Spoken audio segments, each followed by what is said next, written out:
Welcome, everybody. This is where we meet with like-minded patriots to talk about the president and watch this stuff together.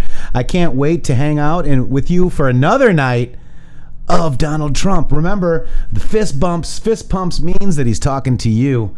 I can't wait. I just got off the phone with Shady Groove. I was running a little late, but wanted to get over here with you guys to wait for President Donald J. Trump. I'm going to try to see if I'm actually working as we're talking to get Shady Groove over here. Let me get the link over there so he will pop in.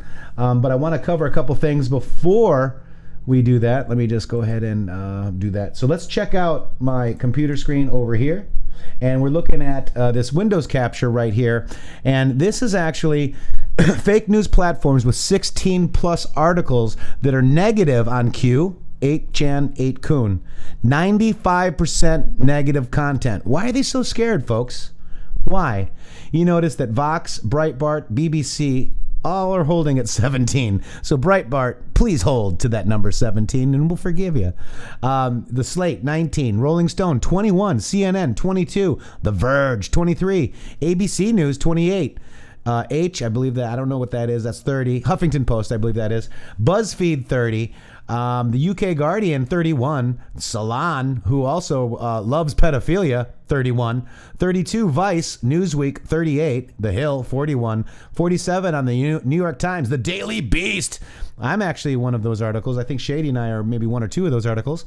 Media Matters, 53. 59, NBC.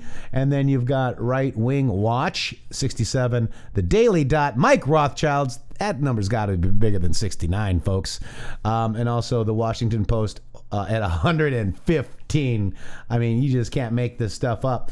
Also, this is Trump's pardon. They're saying it deepens the crisis gripping American justice. Oh my God, Trump has appointed himself as judge and jury, casting even doubts. Oh my gosh, nation's impartial justice system can withstand his expanding political assault. After setting off alarm bells with a flurry of pardons and computations. Excuse me. He has 34. Let's see. Where does Obama have? Let's see. 1,927. Who is an assault on our justice system? Who's that? Maybe Obama? Interesting. 1,927 to 34, folks. Bush, 77. G.W. Bush, 200. Where's Bill Clinton? 459. I thought I did more than that. No, it's 459. Wow, there you go. And Obama, 1,927 facts matter, folks. Also, here we go again. Russia. Let's go. Thanks so much for joining us. You've been following the breaking news as well. So what's your response to this reporting that U.S. intelligence officials warned your colleagues on the Intelligence Committee, Democrats and Republicans, that Russia is actively trying to get President Trump reelected? So this is a fact that most Americans already know. I would say that it's shocking, except it's not, because this kind of behavior by this president is happening with increasingly, it's happening all the time. I mean, this is panic, folks. The really disturbing part of this, Wolf, is that it is so important for us as lawmakers who are privy to this information, this intelligence, to get it openly and honestly, and then figure out what to do about it. And then communicate to the American people what they can believe and what they can't believe, where the Russians are acting, and what they're doing to try to influence this. The fact that this president, time and again, puts his own personal and political future ahead of not just every other American, but now our national security is just so outrageous. It's what is there to say? Yeah, so what, if anything, can you guys in the House of Representatives or the Senate, for that matter, do about this? So, Wolf, I want to ask, I am appealing to all of my good colleagues on the other side of the aisle, my Republican colleagues, stand up and speak truth to this out of control power once and for all. Put the impeachment stuff behind us. We have another election in November. Put all that stuff behind, get a backbone. I know there are Republicans. They're walking around, they've got backbones. I I know that. I see them walking around every day in Washington. Get that backbone Oh my and God. speak to this president and say, this is enough. It's enough. We haven't heard any Republican come out and say, this is outrageous after the briefing that the Intel Committee got. You're outrageous. Where are they? When are they going to be heard? I mean, I can get up here and say, this is outrageous, this is outrageous. Oh my God, dude. I see that they have backbones. They're walking around DC. They got backbones because they're walking around. I don't think you can make this stuff up, guys. I mean, this lady was trying to seriously talk to people and say, I know they have backbones. I see them walking around DC. I just can't. Oh my God. Yeah, that would have been a good Carly video. When I saw that, I'm like, OMG, guys. This is crazy. These people are absolutely insane, might I add. So I just wanted to, just kind of let you know that. I don't know. What do you guys think about that? Do they have feet? I don't know, Mike. That's a good question. Do they have feet? Are they webbed? Or, hooven? Do they have hooved feet? Swamp Creature's freaking out. Mickey, absolutely freaking out. Hey, guys, she sees Q people, Daddy Danlia says. Wow, these people are sick, says Jackie, hello. Hi, Pam. How you guys doing? Spud, you got tater breath. I can smell it from here. I love it. Tater breath, isn't that so I guess that would be that vodka. What is that vodka that is with taters? What is that? Can't remember. Not a big drinker. Anyways, tater breath. Kimberlyn, they think George Glass is real too. Sips bourbon. I'm not sure if I'm real, says Sparky. Beep boop bop boop boop. Aren't you Russian? Aren't you a Russian bot? I think you are. So I thought that was very interesting today. That was I added on to the Q thread a little bit. This was a great show. Christian Supreme was a great host today. I really thank him very much for that. And then this is the post that I did miss with Nate Kane, but we did catch it on the show. But now it's added to the thread, folks. So very, very good stuff. And then there was Donald Trump on Roger Stone. There was a 10-minute conference that he did, which was absolutely very amazing. And who's going to ask the Q, guys? Who is going to do it? Is it going to be Jesse? Is it going to be us? One of us? Is somebody going to say, hey, POTUS, who's Q? Who's QAnon? Huh? It's going to be Paul Nelson. Maybe it's Paul. Snapper, what do you think? So you got sausage, eggs, and... that sounds actually pretty good, Snapper. The Kegel is here. How you doing, buddy? Such a boss and keeping it classy. Kevin Cork needs to do it. I'm not sure who that is, Kimberlyn, but, hey, POTUS was lit today. Sparky will do it. Sparky says he'll do it. Wanted to also say Trump claims he'll end the AIDS epidemic. Well, what do we have here? Maryland Medical Lab claims to have the cure for HIV/AIDS. So we have the cures, guys. That was actually, I tweeted that a while ago, but wanted to make sure we just made sure we understood that. Because remember, he talked about AIDS and cancer and all that other stuff. I'm going to be trying to do the same thing again tonight while our president is speaking. I will be adding Q posts. Let's check out these Canadian protesters. Let's say.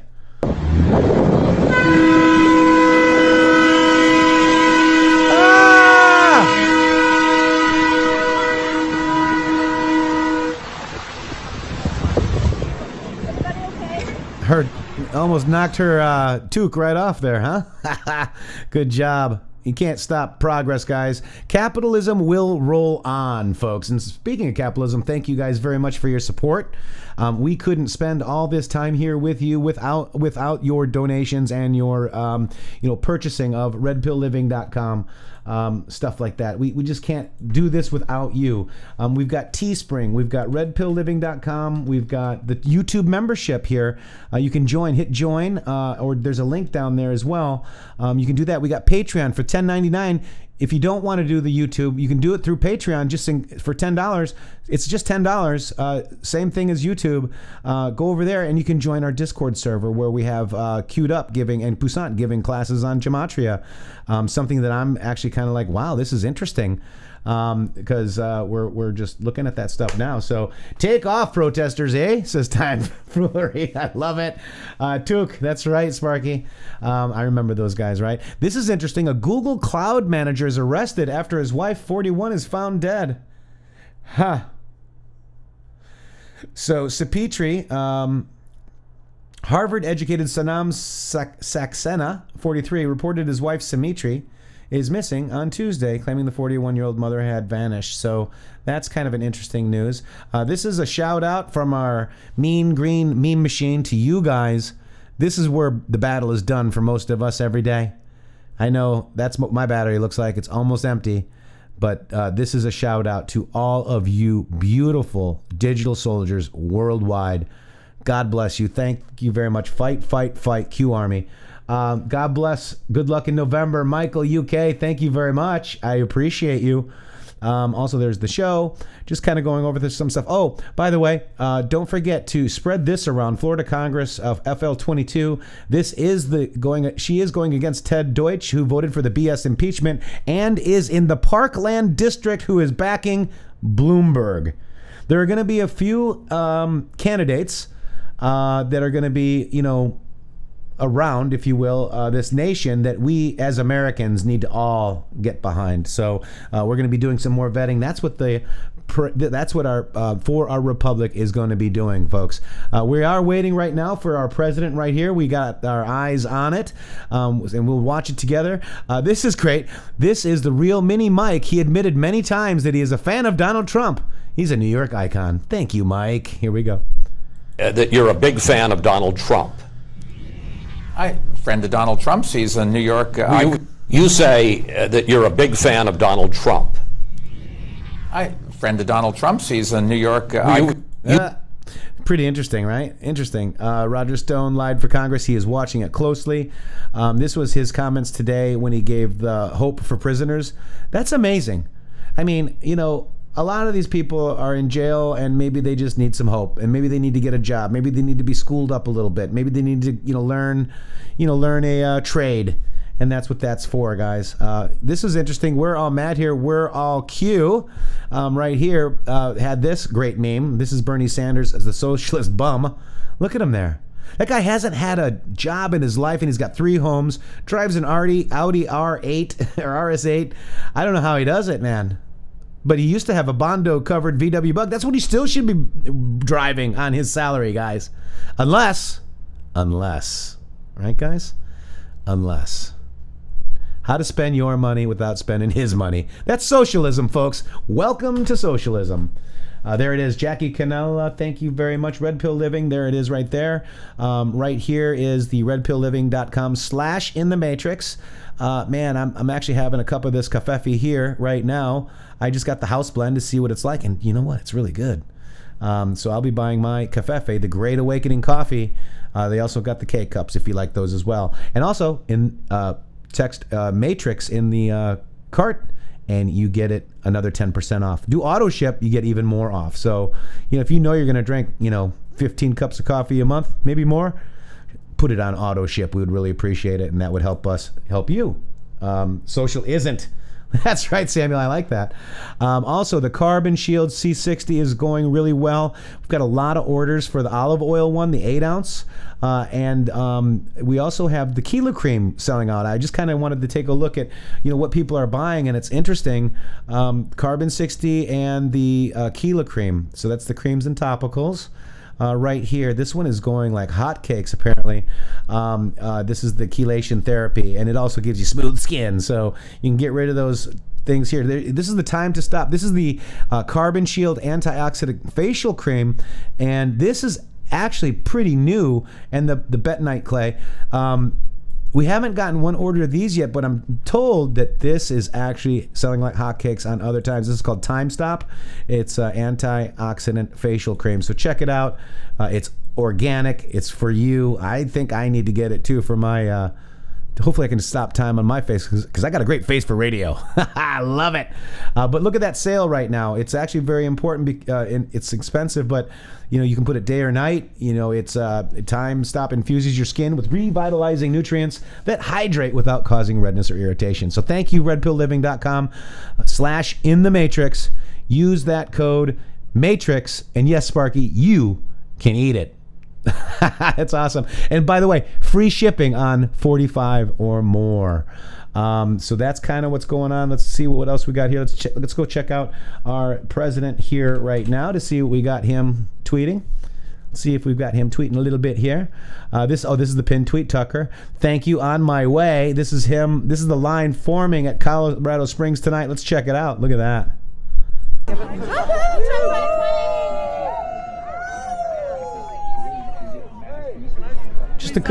Whoa, I saw Donald Trump with that. That was awesome.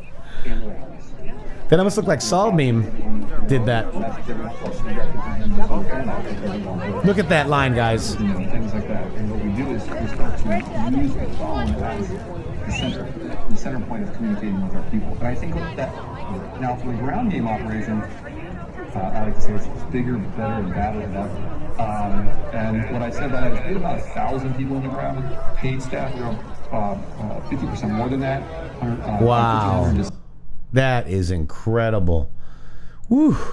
That's our president right there, guys. Let's retweet that. That's amazing. And let's keep going. Let's go down the line here. This is the Trump War Room. This is just arrived in Colorado. Let's just check this out while we're waiting for the president. Good morning, Bray and Ira. Well, temperature is still freezing cold out here. Last time I checked, it was 9 degrees, so we're in the single digits right now. The first folks to arrive here, I want to show you, they're huddled up in those tents right there, and those tents basically line that first part of this.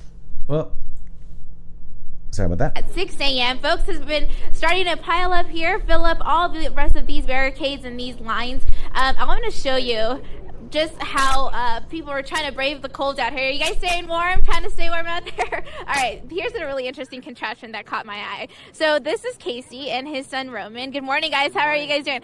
Well, this is really neat. How are you guys staying warm in here? Talk to me about how it's feeling in there. It feels great, actually. So I feel a little bad for the people around us, but, you know, we came prepared, baseball parents, so we know what it's like to stick out in the cold. So. And you have to be prepared because doors open at 1, so we're talking hours here. Be ready. Yeah. Roman, how are you feeling? Pretty warm. Yeah? Yeah, good. How do you feel being huddled up in there?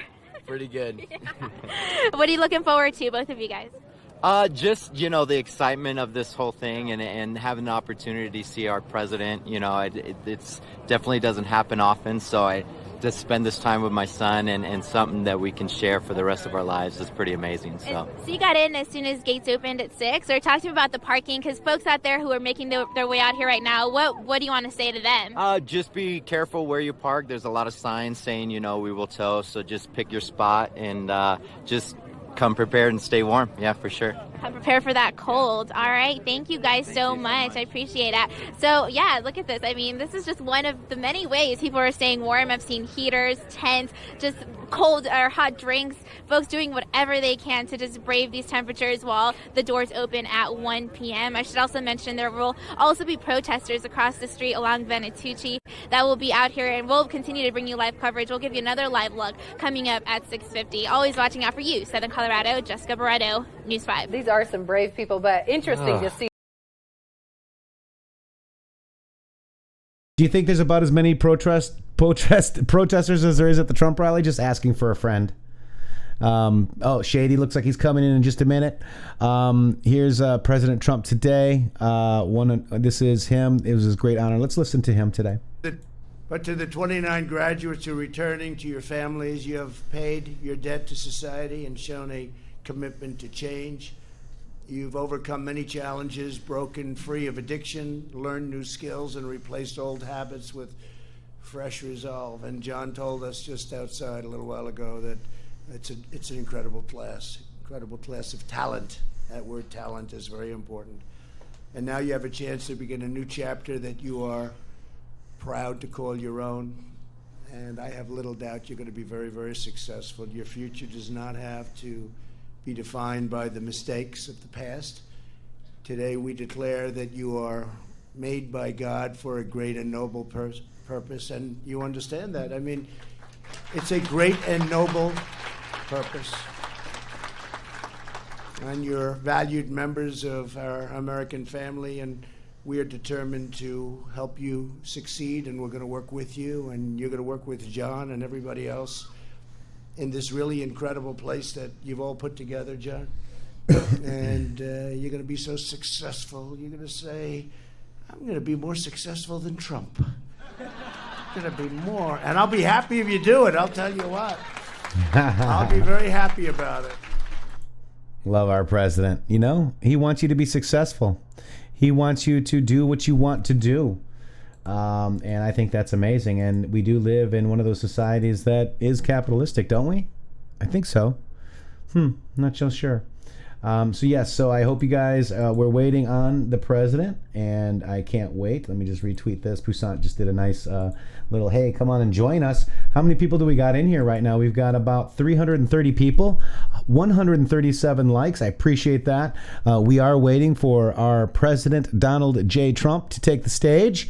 It'll be interesting to see what the breakdown will be for the Republicans and voters, par scale data. I love that. Yesterday it was about 18% Democrat, I believe, yesterday. So that was amazing. Very amazing. So we are waiting for President Donald J. Trump. Let me just go ahead and check my OBS and make sure we got us all set to go. This will be our screen right here. This is free, no issues to use. And let me get it set up here for us. Boom, boom, boom. And we'll just bring that up a little bit, and we'll just bring this down a little bit more. Right, guys, this is awesome, guys. I really love doing these rallies with you. And I think, did you guys like how we did it yesterday with the, with the Q posts? Did you guys like that? I think I'm going to do that again because I think we forget. I forget. And when our president says something, I think we should actually let people know what our president is saying. I look at the Q post and just kind of go from there. Don't forget to text Trump to 88022 to support our president. If you want to, I would, consider making a donation to our president and the campaign there. And that's awesome. So join our president here soon. Stay tuned. Let's see what else we got here. Let's go look over at some Parscale. I love watching. Let's see what Brad's up to today. Brad Parscale. He's got the War Room, the same thing that our president just retweeted there as well. This is the Arizona rally. There was 67,000 tickets. 30,000 voters. 87% from Arizona. 26% didn't vote. Could you imagine that? Out of those voters, 26% didn't vote. 18% were Democrats. Wow. That's huge. And look at this. This is amazing right here. There you go. We've got a Q guy right there with Where We Go When We Go on his back. Number 17, carrying down a vet. And the Q plus pause. O pause. That's a blood. That was an O pause. He's O positive. But that's a biker for Trump. Amazing, guys. Amazing. So this is what we're doing. We're just waiting for our president. I love this picture. Check that picture out right there. That's the president as he was buzzing 800 feet above the ground. That huge plane. Amazing. It is sold out. Yes, 8,000 seats. The arena, it's only 8,000 seats. That's it? Huh. And what is it called? The Colorado Springs Arena? Let's just see. Oh, who do we have here? Do we have Shady Groove? He's just going to get... Oh, my gosh, there he is. Oh, you scared me. You snuck up on me a little bit. Hello. What's going on in here? Oh, man, we're just waiting for our president, checking it out. And let me go ahead and put the other Windows capture on. I'm over here on your site over here. Oh, were you messing around with Mike Rothschild? Yeah, I was. He was messing around with us. That's so funny, dude. Oh my! I was in the airport. I had limited resources. You had limited resources, and you figured, hey, well, Mike is there. Let's just. And I did. I went ahead and showed these pictures of you of what you had last night. This is your new MAGA hat. That's my hat. My hat. Love it. These are pictures from you too, right? Look at that. Man, let me tell you something. I have never been in a group like that, my friend. I can't remember being so excited. Wait. Oh my God. Oh my gosh. I can't. Okay, guys, we're going to go to our president, Ooh, Shady. That's good timing. I know, and I had to stop that music, and I was like, where is it? All right, let's go to that capture. I don't know which window. This isn't the easiest thing to do all the time, guys. But we're here with you guys. Thank you very much. And here we go. This is our president of the United States. So let's get some other music, Shady. Everybody seems to like this. Let's just play this. Let's do some bumper music. Right? Look at that. Look at the people in there, guys. Man, that's a lot like what I saw last night, buddy. Yeah. I think So you funny. had more people. 29,000 people were identified, Shady. But today, Yep. inside? I don't know about that. I didn't hear Oh, those. I figured you'd know. All right, here we go. I'm out of the loop a little bit. Out of the loop. Here we go. Here's our president. Here we It's go. me. We're out of the loop today. Fist pump. That's to you guys. Pumping. Now, Shady. Wow, listen to that crowd. And we'll be doing a little bit of the Q post as he talks as well, like we did last night. And I drop it into chat here, guys. So, where else would you like to be but a Trump rally, right? Right. With Shady, Matrix, Candace, Nowhere. Rosebud, Bradford, Sparky, Grandpa, all you guys. Colorado. We love I barely made it back. I Colorado. almost It's a got toured. beautiful place. And I'm thrilled to be back in Colorado Springs. I've spent a lot of time here over the years.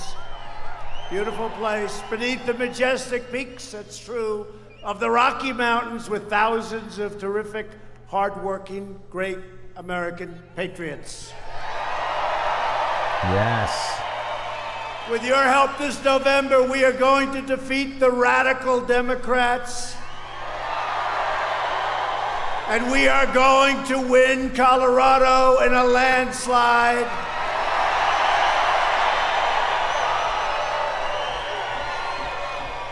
And you're going to help us get Cory Gardner across that line because he's been with us 100%.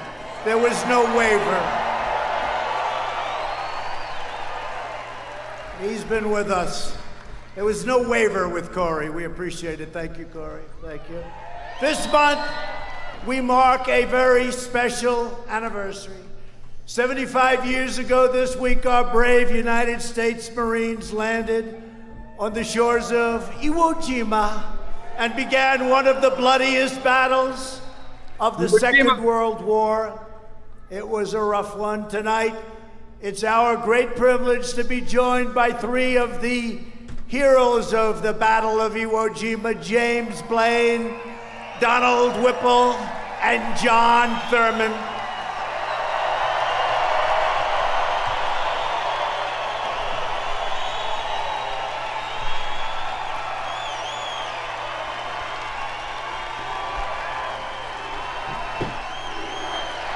USA, guys.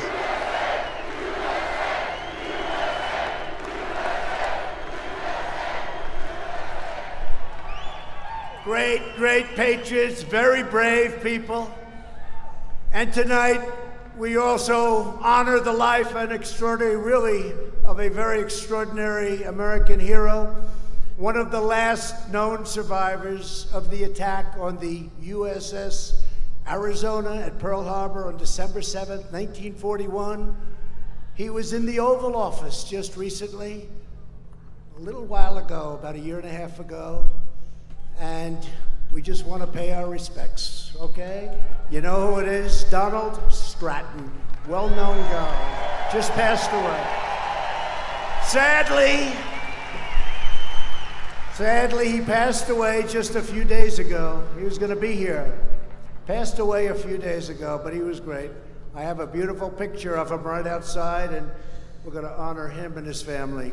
Great, great gentleman. So we were going to have 4. We have 3, and we want to thank you for being here. Thank you all. Thank you. Because America is truly a land of heroes. On behalf of the grateful nation, I would like to recognize the many veterans of the Vietnam War and the Iraq and Afghanistan wars who are here this evening. Got a lot of them. Brave people, great people. This is a truly incredible time for America. We have the best economy in our history, the most prosperity of any country. We are doing better than any country in the world, and it's not even close. And we've rebuilt our military over the last 3 years.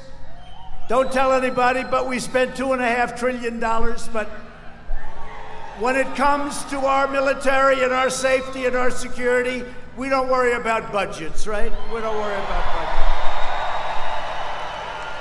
We had to rebuild it. It was depleted. It was in bad shape. It was old. It was tired. We have the best people in the world, but that old equipment, now we have brand new jets. We have brand new missiles and rockets.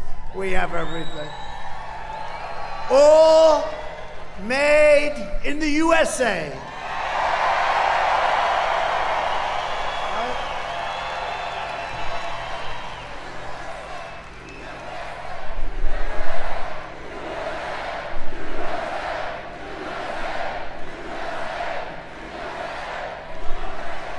In my State of the Union address, I proudly declared that we are in the midst of the great American comeback. That's what we're doing.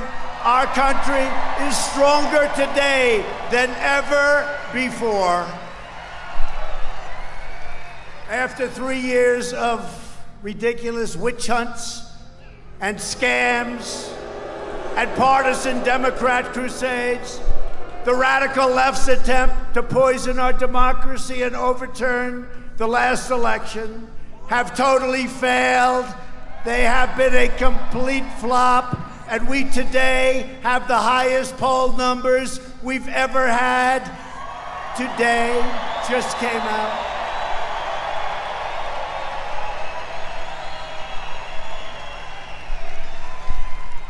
And I don't know if anybody watched last night's debate. It got very big ratings. And you know what? Mini Mike didn't do well last night. I was going to send him a note saying, it's not easy doing what I do, is it?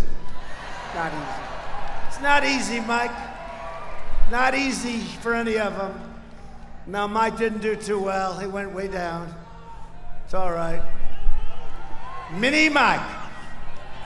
How about Klobuchar? Did you see her? She choked. She choked.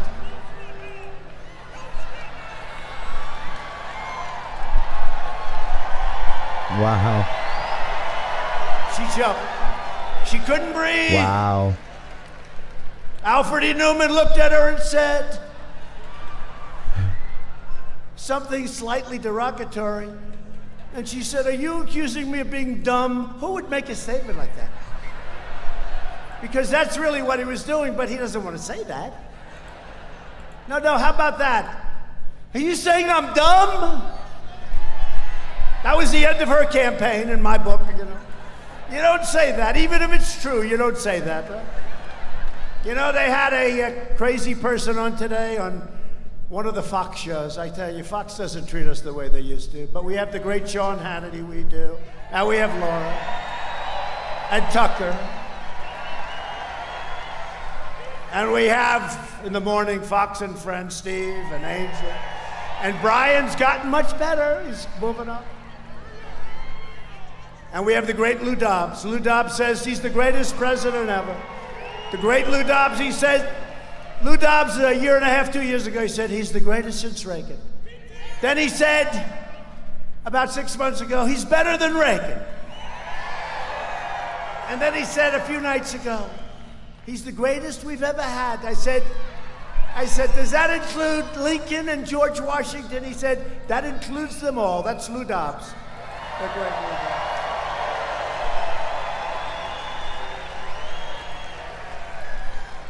And you've got Hegseth, and you've got Jesse Waters. How about Jesse? And Judge Jeanine. And even Greg got fun. You know, Greg hated us, right? But now he says, look, whether I like him or not, he gets it done. It's all about getting it done, right? We're getting it done. Nobody's ever done what we've done. No, but Fox says that, I don't know, it's different. It was different. In the old days, it was better for us. It was better for us, but it's okay. We'll win anyway. We'll win anyway. No, but they had this woman on, Neil Cavuto, doesn't treat us good, Neil Cavuto. He's not too good. She said, I don't like him. Nobody likes him. He's right now, so you had, remember last in the ratings, you remember who was last in the ratings? He got fired, right? You remember? Right? Remember? He's gone. And now Neil's taking his place. Neil's actually a nice guy, but you know, he doesn't like Trump too much. And he put this woman on today.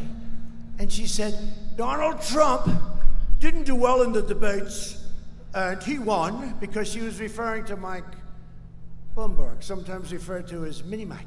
And I said, wait a minute, I won every debate, it's true. And we sent them polls, poll after poll after poll. Not only won them, but won them by a lot. I won every debate. I'm just saying every poll, you know, they do those polls right after 300,000, 400,000, 500,000 people, Time magazine. I said, nobody's allowed to do that. You can't do that. We're at enough of a disadvantage with the fake news. You know, they make up 90% of us.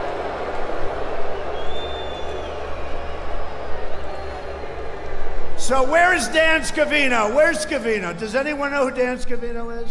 Dan, bring me those pages up here. Bring those pages up. See if you can get them. Go get them. It's such fake news. It's so disgusting. Dan, you know what? drop on the chance. They do better if they told the truth. Do you agree? They do better.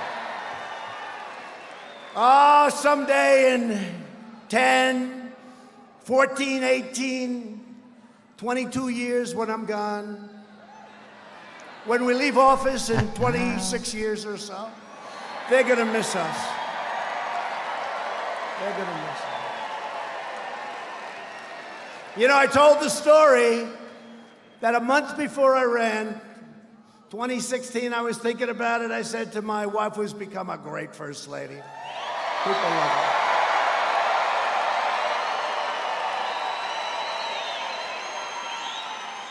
You know, they said it's one of the greatest fields ever assembled. And I said, what the hell should I run for if they're so great? But I remember holding up the New York Times, and it was like a leaflet that you give at like a supermarket, right? It's like, you know, the thing was blowing in, it was dead. And now it's successful again. But when we leave, it's all of us. We leave together. We're unified. This is the most unified the Republican Party has ever been. And when we leave, the New York Times, thank you. Unified, the great Dan Scavino, folks. most powerful Not man in divided. politics. Hey, Dan. So Zuckerberg left. Who is #1 in the world on Facebook? And I'm saying this in front of the fake news because if I'm wrong, they're going to report me, right? Who is #1 in the world on Facebook?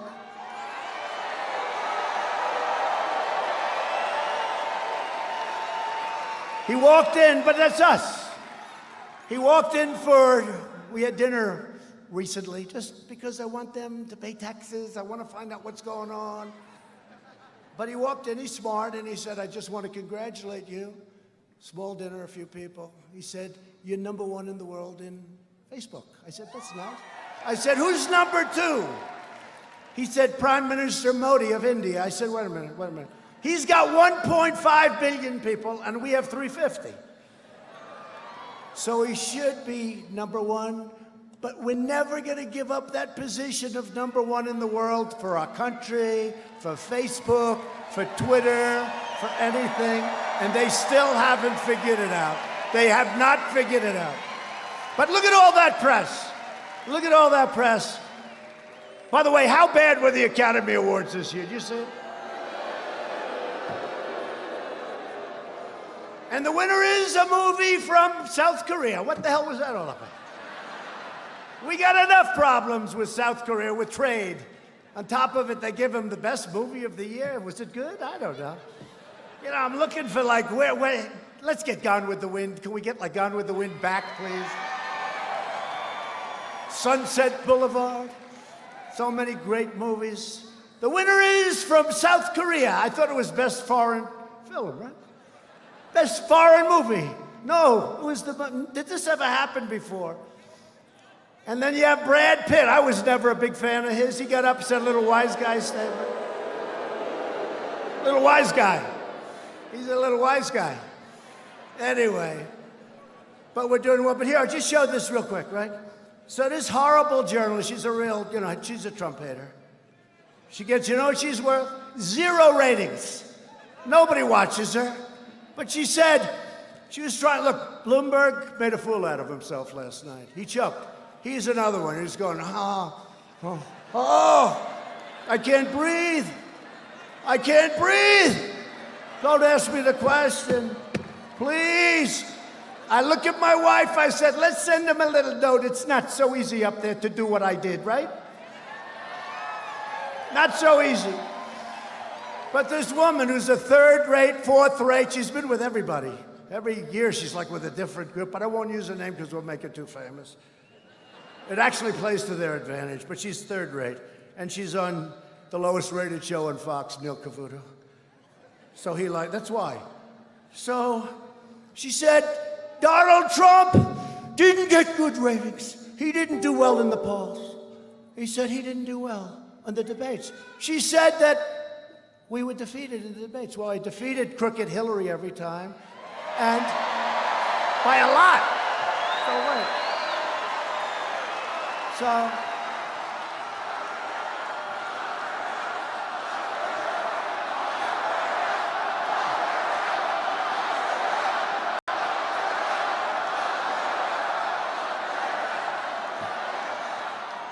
yeah, she's crooked as a $3 bill. You know, I was going, whatever happened to the 33,000 emails? Whatever happened? 33,000, she deleted them and acid washed them, and she didn't get in trouble. Can you imagine if a Republican did that? They would want to bring back the death penalty, right? Two standards, but I think things are happening. I think, you know, I said drain the swamp. I just never knew how deep it was. We have more garbage in the swamp than you would ever believe. And this is part of the swamp. So what happens? She said Donald Trump didn't do well in the debates. Now, you know. Time Magazine Q-proof, guys. Right? First question I've ever, and we took down the house. Then the second, Brett Baer, he asked me, I had to raise the hand. I'm the only one, I guess, that raised the hand, right? And the place went crazy because I was the only one telling the truth, okay? Turned out I was the only one telling, and you know, the people get it. But she said, I didn't do well in the debates. I said, really? I won every single debate. We had 15 or 14 You're watching debates, and we had Q-Proofs the live. presidential debates with crooked Hillary against myself. So here's one. I don't want to, you know, I'm a little guilty because these are all my friends, right? A lot of them are my friends now. They weren't my friends then. They were my mortal enemy. It's hard to be friends when you're competing against somebody, right? You're right about that. So here's Donald Trump, 67. The next one was 13%. The next one was 5%, 4%, 3%, 2%, 2%, 2%, 1%, 1%, and 0. But here it is. All right, that's Time Magazine. All right, that's Time. They don't like me. I don't like them either, by the way. Although, actually, I do like the new owner. This year, I got beaten out by Greta. You know Greta?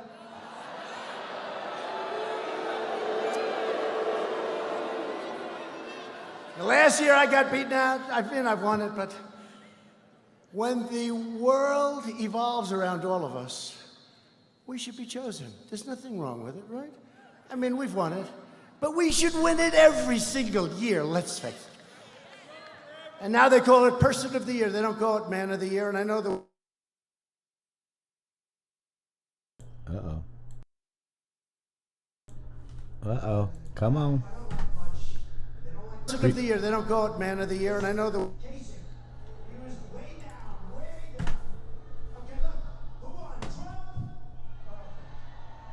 Okay, stand by, folks. We got some technical difficulties. I'm going to switch over to...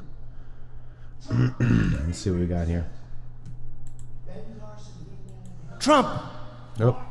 And Ted Cruz, I can say he came in second. Back. You know, he was a great debater. And Marco came in third. And a guy who I don't like much, and they don't like him much in Ohio either, Kasich. He was way down, way down. Okay, look. Who won? Trump? Okay. Here's another one. Look, again, a different one, Time Magazine. Trump, 33%. Ben Carson, good man, he was down. Marco, Jeb, Ted. Carly Fiorina, a name I haven't heard in a long time. What happened to Carly? and Rand, good poll. Here's the story. Look, but way up, way up. Look at it. Here's another one. Look at it. Trump, 46%. I didn't make this up. Here's another one. This is a different debate. I don't know. They're all different. I won every one of them. Look, Trump, I just took these at random. 46%. Second, 5%. 3%, 5%, 3%, 9%, 5%, 11%. Trump, 46%. Here's another one. CNBC. Well, you know, the market's been up. They've actually been not so bad. And Joe Kiernan is a good guy. He is a good guy. Some of the rest I don't care for too much. Becky's like, she plays it a little bit down the middle, right? Which is okay. Trump, almost 50%. Then they have all the rest of them. 14, 4, 3, 2, 2.8, 2.54, 1.9. I'm not going to give you the names. I won't tell you that. I got 48.8. And Jeb Bush got 1.1. The rest I'm not going to talk about. But he hasn't been exactly a great supporter. You know? Sort of a never-Trumper, I guess. So Jeb, 1.9, 1.1. And Trump, 48. That's another one. Oh, here's a nice one. Here's a nice one. Look at this. Look at this. Trump, 70%. Next one is 18%.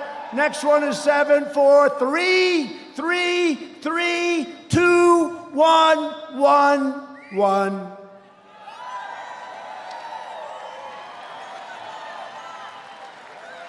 Trump didn't do well in the debates. See, they're fake news.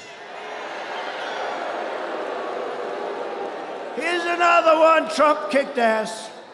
Trump kicked ass. Trump 48. Number 2 was 6. Here's another one. Trump 75.6. Crooked Hillary was 24%. This was against Crooked Hillary. So look at that. Trump was 74.6. Crooked Hillary Clinton was 24.1. Trump was 80%. Crooked Hillary was 18%. And I've got this woman. You know who it is, right? Nobody knows her name. I'm not going to mention. But everybody knows Neil Cavuto. She has no credibility, and neither do you, Neil Cavuto. Here's another one. Crooked Hillary. And by the way, one is a Fox poll, one is Breitbart, one is a Drudge Report, one is a Patch, one is Syracuse.com, one is Polit Opinion. Oh, that's a good one. But look at these numbers. Trump, 92. What is this? So I'm winning every poll. I beat Crooked Hillary. Here's the one. Trump 61, Crooked Hillary 39, okay? That's what it is. And then I turn on the damn show on Fox. Again, it's not the same. It was much better. It really was. It was much better. I turn on Fox, and I've got this third-rate political journalist, if you call her that, saying, Trump did very poorly in the debates, but he became president. No, I did great in the debates. I became president because of the debates, because unlike Mini Mike, I could answer questions. And here's the final one. And I could get you another 15. These are all the ones that are taken right after people call in hundreds of thousands of people. They call in Time Magazine, CNBC. So here's a CNBC. Crooked Hillary Clinton, 39%. Donald Trump, 61%. And then this stupid person said, I didn't debate. Well, now look, I don't mind. And you can have bad debates. But I won every single debate. And then I listened to this. Then 3.5, 4 years later, I have to listen to a person saying how we didn't do well because these people are among the most dishonest people anywhere in the world. Take it. There it is. Okay, let's get back to business. Now I feel good.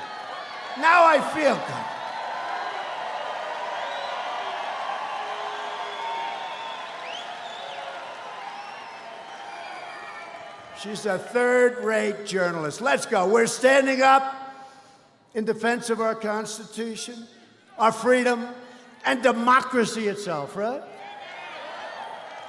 While the extreme left has been wasting America's time and doing all sorts of vile hoaxes, we went through hoaxes, we went through the impeachment scam. And by the way, Corey was with us all the way. He didn't move, he didn't budge. He said it's a lot of bull. He said it's a lot of bull. But while they're doing that stuff, and you know, we're working with a cloud, we're working with these people, they want to take you out. They want to change the results. They got caught spying, let's say it like it is, right?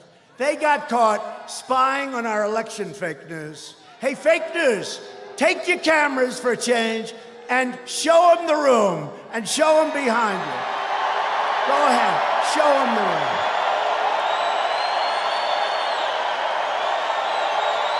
This is my president. Press 45 if this is your president. Oh my God. Show him the room.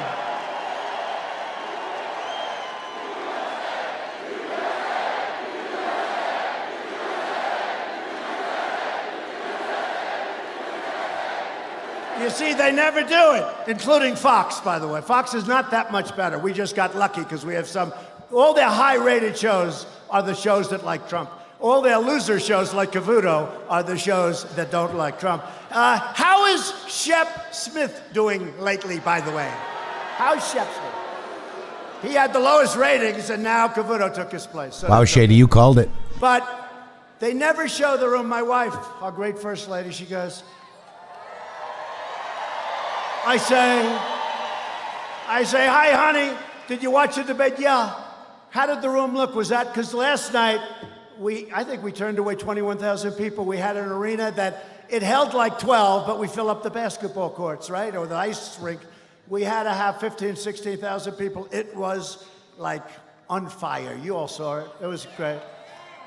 And she said to me, she said, darling, how did you do? I said, I did great.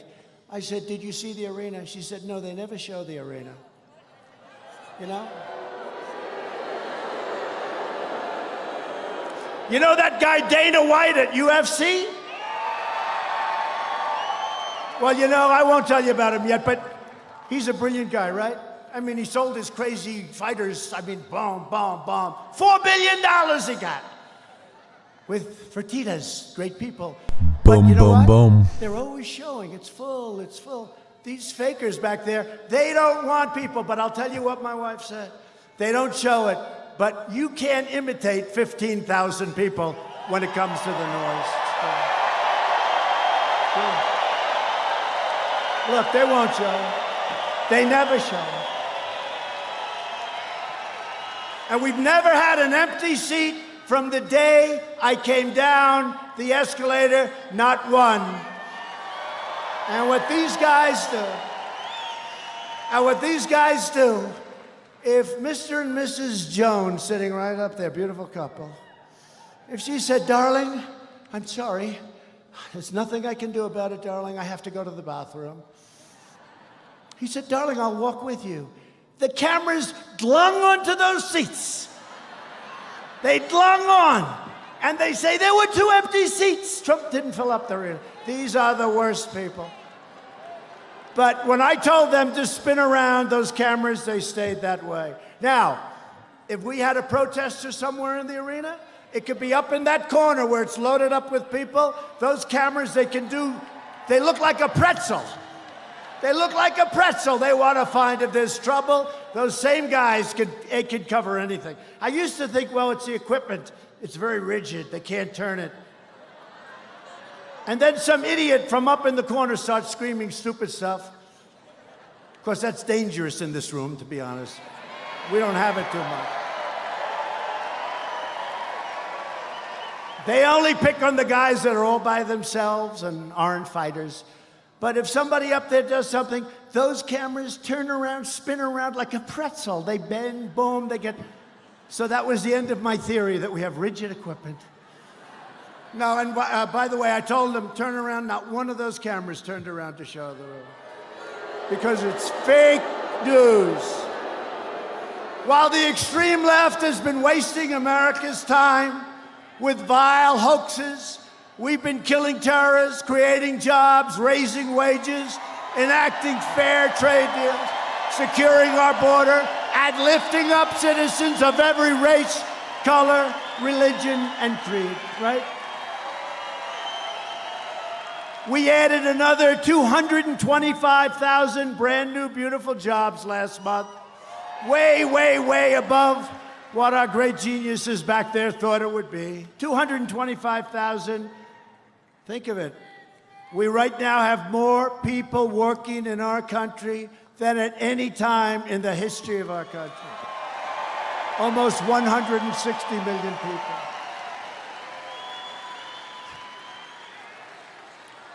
And right now, since the election, we go by the election, don't forget, a lot of things happened when we won. From the day we won, that beautiful November day, the most exciting night in the history of television, including UFC fights, The most exciting night, the biggest ratings in the history of television worldwide. They were watching. I have friends in Paris and London. What are you doing? I'm watching, 3 in the morning, 2 in the morning, 5 in the morning. They're watching. The whole world was watching. That was the most exciting television that anybody's ever seen. Even ESPN, some guy on ESPN said, this is the most exciting event I've ever seen. And all he does is watch sporting events and big ones. But since the election, 7 million brand new, beautiful jobs have been added. And we've invested more than $2 trillion into that military that we talked about. And we created something that's very exciting. And we have our great new general. I'll tell you, he was on a list of the most incredible men you've ever seen. The 6th branch of the United States Armed Forces, the Space Force.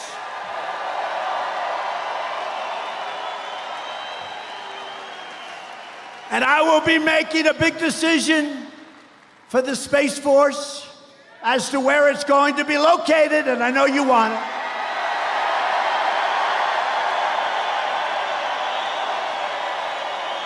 We'll be making that decision toward the end of the year. I was here. I was up at the Air Force Academy, and I greeted those kids. They were so great. I did the commencement address. Was anybody there? I did the commencement address. And the general said, sir, would you like to shake hands with the cadets? I said, does everyone else do it, President? Oh, yes, sir. What he didn't say is they'll shake 10 hands. I said, so they do. How many do you have? Sir, we have 1,156 cadets. I said, you mean other people do it? Yes, sir. But they don't do 1156. They'll do 30, 40. They'll take the top 10 out of the class. I said, I'll do it. I stood there for 2.5 hours and the sun was blazing.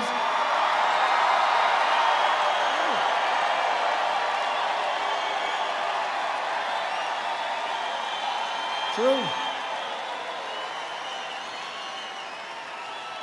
And I shook 1,156 hands. And a lot of these kids are very strong physically. In fact, you have one of them as an example. He was the winner of the home run derby. Did you know that? College, think of that. The college home run derby. I said, let me see you. I want to see what you look like. He stands up, uniform, everything else. And by the way, I did something for Air Force, but I did something for all of the academies. If you were a great athlete, and they had a hard time recruiting, although they've done well, if you're a great athlete, you can't, we wanted to sort of get them to go, but they didn't because they didn't want to serve 5 years in the military, and then they'd go into the NFL or baseball. So I had one of the teams in. They said, sir, give us the waiver, sir. They've been after the waiver. You know what the waiver is? That means that if you're a great athlete, You could go to the Air Force Academy or Army, Navy, the Coast Guard. You could go to one of our service academies. I did the rule, and we got it through Congress. And you don't have to serve. You go directly into the major leagues or to the NFL, and you serve your time after when you get out. Isn't that great? And the Army coach, who's a great guy, all great guys, Navy coach, the Army coach, said, sir, if you do that, we can compete with anybody, because we lost a lot of great athletes who said, you know, we just can't do that. Now they serve their time afterwards. Isn't that great? And we did it. They've been trying to get that for so many years.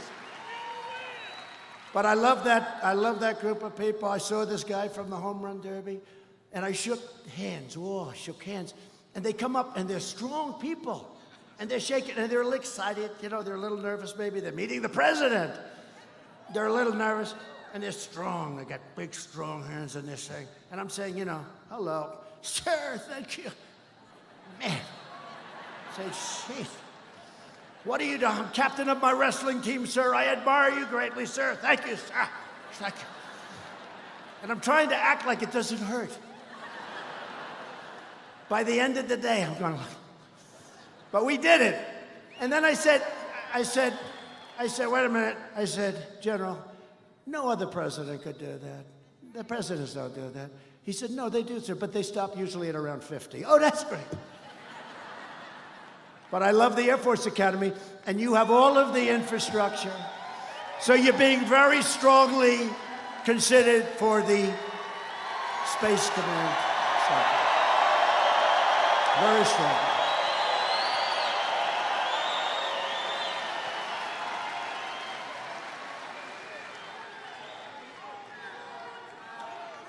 And actually, I have to say this. I think I can say this, Mr. Senator, but the governor showed up at the plane today, your governor, Democrat. No, but in all fairness, he showed up because he wanted to lobby to see if they could get it. That's okay. That's all right. And we are going to be making that decision, Corey, when we make that decision, all right? Okay. But we've destroyed the ISIS territorial caliphate 100%.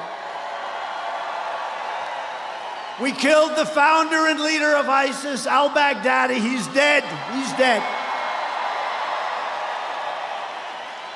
And we just killed the world's #1 terrorist, Qasem Soleimani, ending his evil reign of terror forever.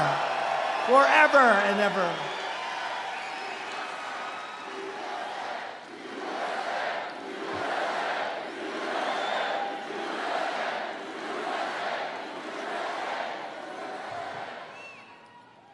He was the king of the roadside bomb, right? You know, when you see these young men and, in some cases, women, no legs, no arms, they get it, and 92% of them were from Soleimani.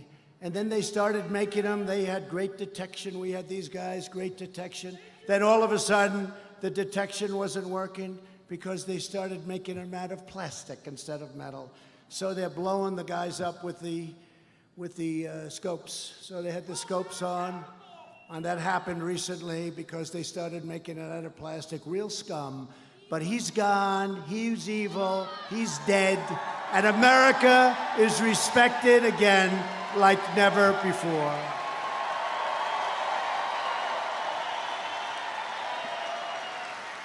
But as we keep on winning, Washington Democrats keep on losing their minds. They've gone nuts.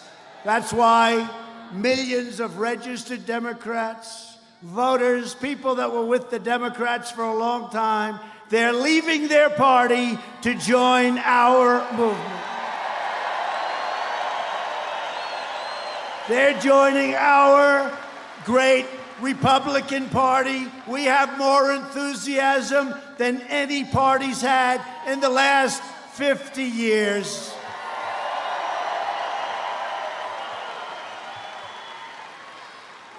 And don't believe stories, and don't believe polls, because the polls are worse than the stories. They give phony polls. I got a call 2 weeks ago The great state of Texas, they love me and I love them.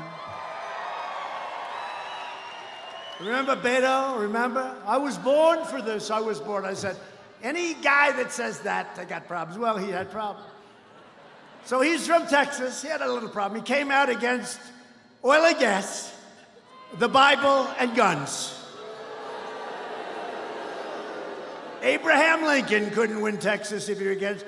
Think of it. So he's against religion, he's against guns, and he's against oil.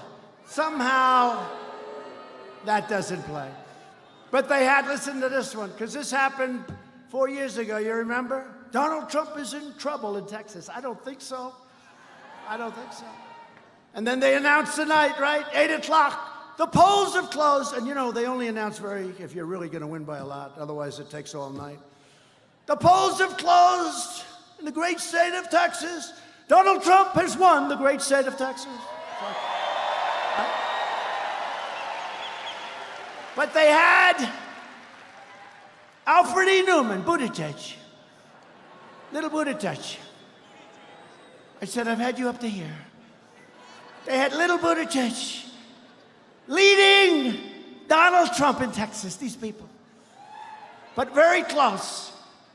He said, it's too close to call. This is a poll where Buttigieg. So a friend of mine from Texas, a big, powerful, strong guy, real Texas, he's got the cowboy hat. I'd love to wear that hat. I wouldn't have to comb my hair so much. I wouldn't need hairspray, right? I'd love those Texas hats. I don't know if we get away with it in Washington. That's my only problem.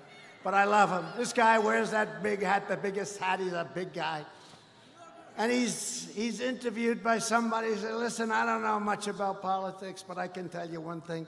Buttigieg is not tied with the president. The president is leading him like by 20 points. It's like I said the last time. Nobody's leading Trump in Texas. And you know what? Nobody is even close to us in the great state of Colorado. We're leading.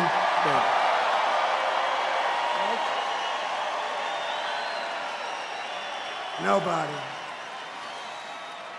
With your energy, enthusiasm, this November, and specifically it's November 3rd is the big day. And this is going to be as big, and I can't say bigger because what was bigger than that? They came from the hills, they came from the mountains, they came out of the rivers.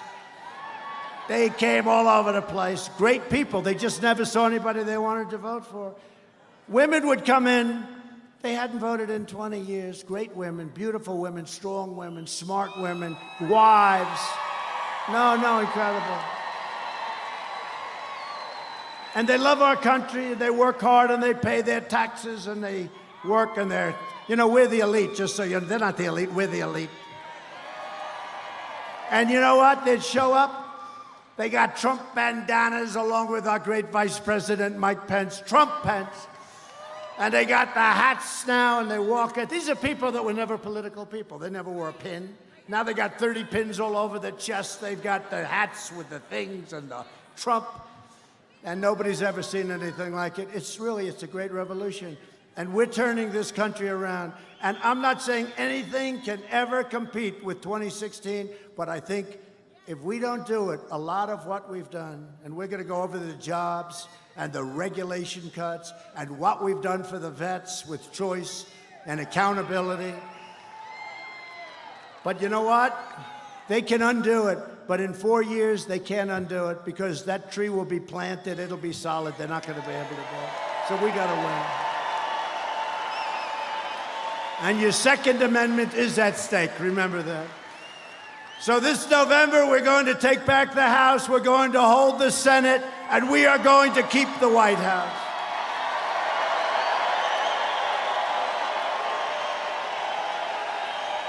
So we're thrilled tonight to be joined by many great leaders from across this incredible state and from all over the country. And I want to thank Mike Pence. I heard he gave a great speech. I never wanted to be too good. I never wanted to be too good. I said, Mike, take it easy. Can't be too good. Mike is great. But we have Secretary David Bernhardt, Department of Interior. Thank you. Come on up there. He's great. What he's doing, by the way, he's the largest landlord by a factor of about 2,000. Department of the Interior, you taking good care of Colorado, please? Okay. He's a big deal in Colorado, right? He's a big deal. All those beautiful mountains and rivers and lakes. He's the guy. You better keep him nice and clean. Believe me, we like the environment more than anybody. We want clean water and we want clean air. And you have warriors. You had guys, they fought for us, 197 to nothing. We were think of it, the Republicans, 197 on the House to nothing. Congressman Ken Buck, come on up. Congressman Scott Tipton. And Congressman Doug Lamborn. Thank you, Doug.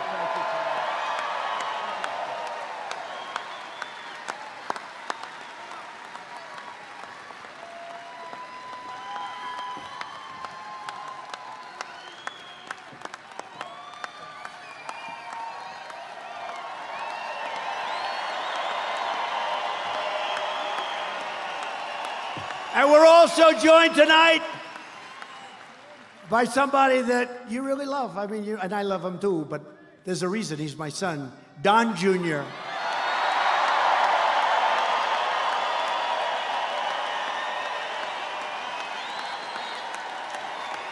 And Kimberly Guilfoyle. Kimberly, thank you, Kimberly.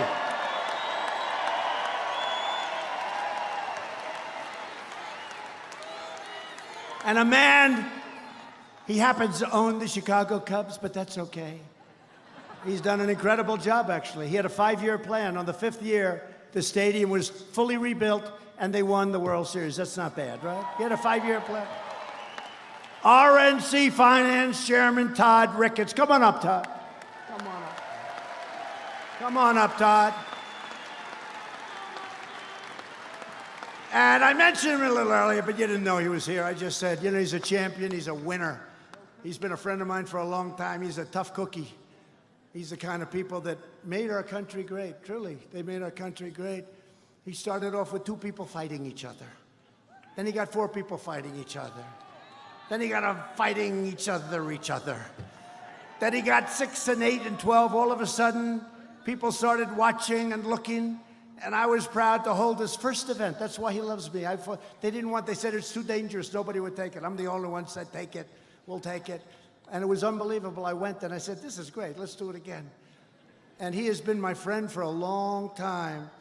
And they put together a phenomenal deal. It's called UFC. He's the UFC president. And they just sold the company. He started it off for about $30. And they just sold it for $4 billion. And the people that bought it said, we're not buying it unless Dana White stays back and runs it. So Dana White, come on up. He's now a very wealthy guy. Come here.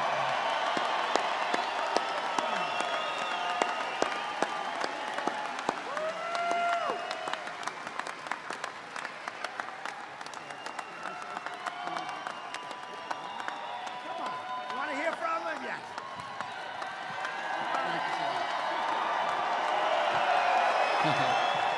What's up, Colorado? How are you today? So, I'm not a very political person, I'll start there, but let me say this. There's things that I can tell you about the President of the United States that you don't hear on TV and you don't hear from other people. Like you said, I've known this man for 20 years. We've actually become even closer since he's become the President of the United States. When somebody becomes the President of the United States, you don't ever expect to hear from them again, okay? And I understand it. It absolutely makes sense. This guy is so loyal and such a good friend.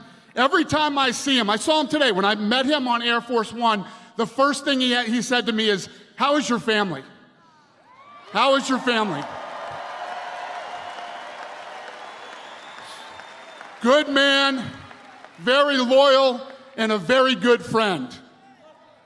I see a lot of things from Mr. Trump that the public doesn't see. And the people who surround me every day see how this man treats me as a friend and other people he's friends with. He's a fighter. He loves this country. He's doing great things for this country, and we got to win this election again, ladies and gentlemen. Thank you.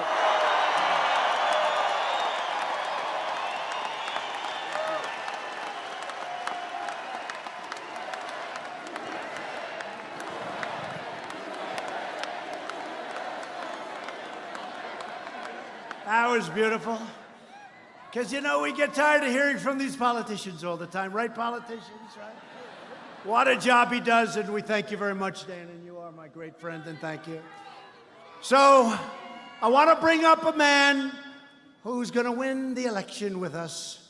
And really, he has been. He's been so rock solid. You know, there were stories, will he? Because we're doing great in the state. We're doing great. And, you know, your Second Amendment, you like the Second Amendment. It's under siege. But with Corey and with me, they're not going to play with your Second Amendment. Not going to happen. But it is under siege. You see what's happening. But somebody, we fight together, and he's been so great. Corey Gardner, please come on up, please.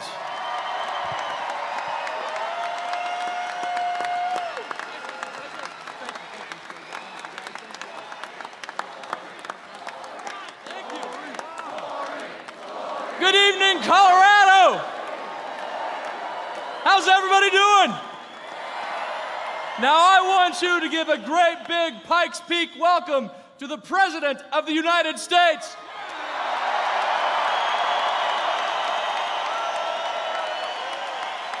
Now I think they heard you on Pikes Peak, but they didn't hear you on Mount Garfield. Give them another round of applause.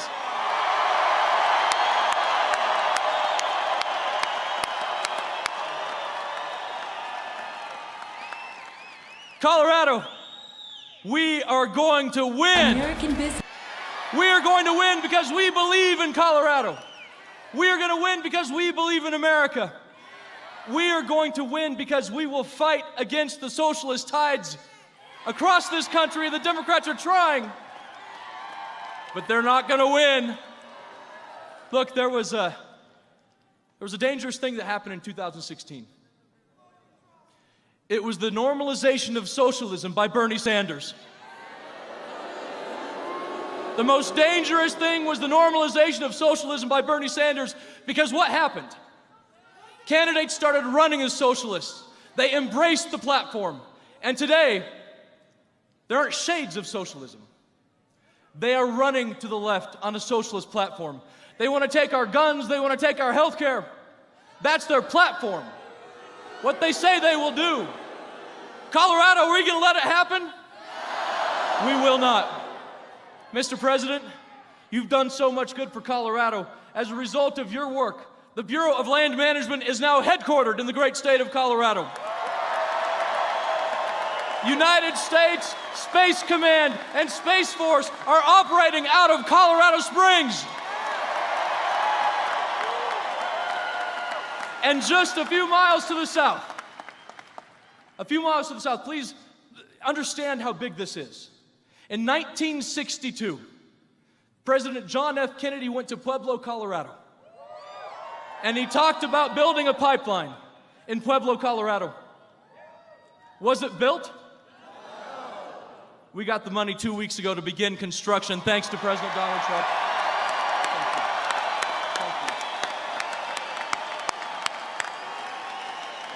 Colorado, Dana White is here. What does it take to win a cage fight? We need a fighter. And in Colorado, we are going to fight for this country.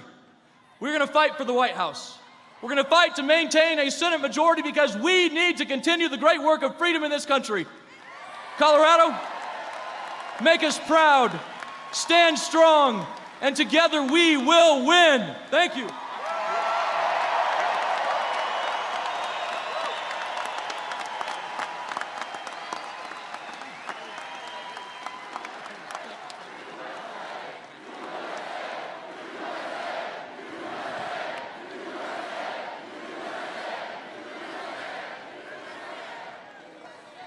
Thank you. That's beautiful. That's true, the pipeline. A long time they've been trying. We got it right away, and we'll be announcing something very big toward the end of the year. Corey is a champion for the people of Colorado. He loves your state.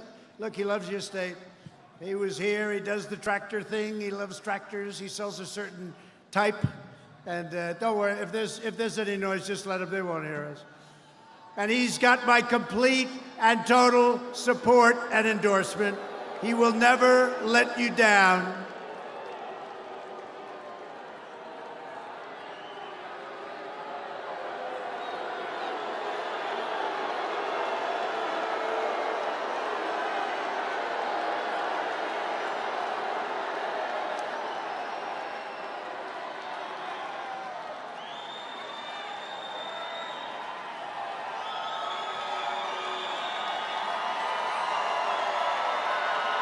That was quick. That was quick. She goes home to Mom, and Mom loves us. You know, her mother's a big supporter. She said, was that you in that big stadium? I'm not liking it. She's going to have a lot of trouble at home with Mom and Dad. Together, we're building the world's most prosperous economy. And what we've done in the last 3 years, they said, was absolutely impossible to do. We've created nearly 180,000 new jobs right here in Colorado. Nobody would have thought that. Including 25,000 new manufacturing and construction jobs. Remember they said, you can't do manufacturing jobs anymore. Really? Tell me about it. Unemployment has reached the lowest rate in over 1/2 a century. The average unemployment rate, this is a beauty, for my administration is the lowest for any United States president in the history of our country. That's not a bad one. The unemployment rate among African Americans, Hispanic Americans, and Asian Americans has reached the lowest levels ever recorded. And for women, 71 years, and soon you're going to be hitting the historic number. 71 years, the best numbers in 71 years. African American and Hispanic American poverty has plummeted to the lowest rates ever recorded. The unemployment rate for women is going, and I'm telling you, within a very short period of time, you're going to see some statistics coming out on when statistics. I got to do it right, otherwise they'll say, "What's wrong?" If you go 16 of these, and if you mispronounce one word, they say, "What's wrong?"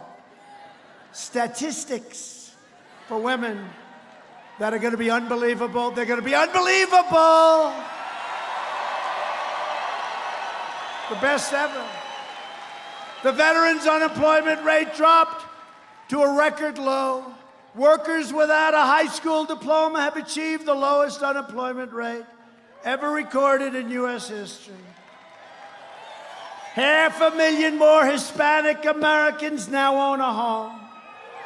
We've lifted 10 million people off of welfare, and median household income is now at the highest level in the history of our country. Think of that. Think of this. To lift up forgotten communities that need investment the most, we created with Tim Scott, great guy, great senator from South Carolina, opportunity zones.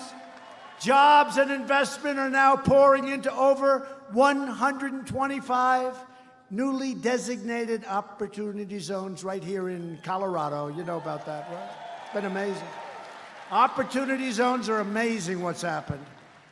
We're supporting working families by fighting for paid family leave and getting it, reducing the cost of child care, and giving 40 million American families an average of $2,200 in their pockets directly, thanks to the Republican child tax credit. People don't know that.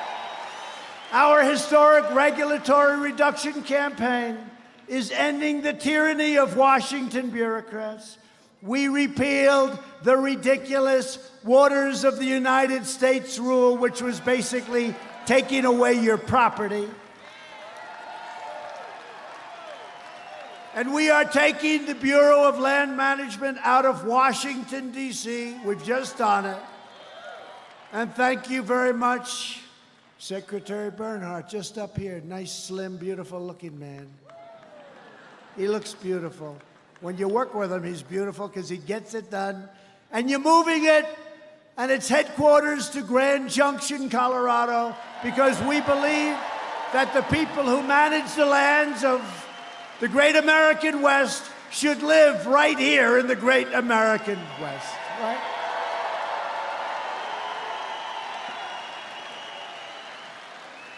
And we have ended the war on American energy. There was a war, and we're up here, and we're doing it.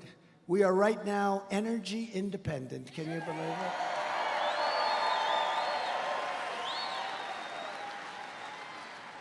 They want to use wind, blow, wind, please, please blow. Please keep the birds away from those windmills, please. Tell those beautiful bald eagles, no, a bald eagle. You know, if you shoot a bald eagle, they put you in jail for a long time. But the windmills knock them out like crazy. It's true. And I think they have a rule, after a certain number are killed, you have to close down the windmill until the following year. Do you believe this? Do you believe this? And they're all made in China and in Germany, Siemens. And for those of you that want to hear it, when they're making them, more stuff goes up into the air and up into the ozone, the atmosphere. More stuff is going up there, they're making it, And they don't say this, but, you know, after a period of time, they get tired, they get old, they get rusty. And a lot of the guys say, hey, their useful life is gone. Let's get the hell out of here.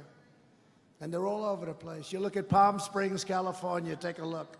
Palm Springs, they're all over the place. They're closed, they're rotting, they look like hell. Every major Democrat running for president wants to entirely eliminate American production of oil and natural gas, crushing Colorado's economy, destroying tens of thousands of Colorado energy jobs, and demolishing property values all across the state. They're doing that. Look, you're going to vote for one of these people, probably Crazy Bernie. He seems to be leading. Mini Mike, I thought he might come up, but he can't because he can't debate. He wasn't meant for the camera, do we agree? He wasn't exactly great last night. No, I think you lost 2 last night. Only in Colorado could somebody say that. No, you're going to probably, it looks like Bernie, doesn't it? Looks like Crazy Bernie. Crazy Bernie's not big into natural gas and oil and the things that keep our great factories and plants going, right? But Colorado voters will never let it happen. We're reversing decades of calamitous trade policies. America lost 1 in 4 manufacturing jobs following the twin disasters of NAFTA and China's entrance into the WTO. But under this administration, all of that is changing. The era of economic surrender is over, thank you. It's over. Last month, we ended the NAFTA catastrophe, and I signed the brand new U.S.-Mexico-Canada agreement into law. Incredible deal. The USMCA is a gigantic victory for farmers, ranchers, and manufacturers all across the great state of Colorado and every other state. Also, you know, something we got that people don't talk about. If you love your children, you don't have to pay estate taxes on your beautiful small farms and businesses. If you love your children, it's great. And if you don't love your children, don't worry about it. It doesn't matter. Who the hell knows? If you don't love them, don't leave that beautiful farm to your children. Give it to somebody else, okay? If they don't treat you well, don't leave them a damn thing. Are you listening, Donnie? Are you listening, Donnie?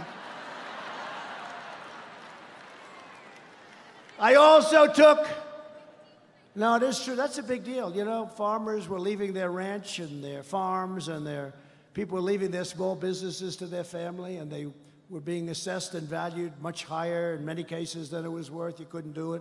They'd go out, your kids would go out and borrow a lot of money. They'd end up losing their business, losing your farm that was in your family for 150 years. You know what happens. And they're good kids, and maybe they'll never be you. They can't farm like you, and maybe they can't, and maybe they can. Maybe they're better. But you know what? They'd go out and they'd borrow a lot of money, and they'd lose the farms. The number is staggering. We got rid of it. No more death tax, no more inheritance tax.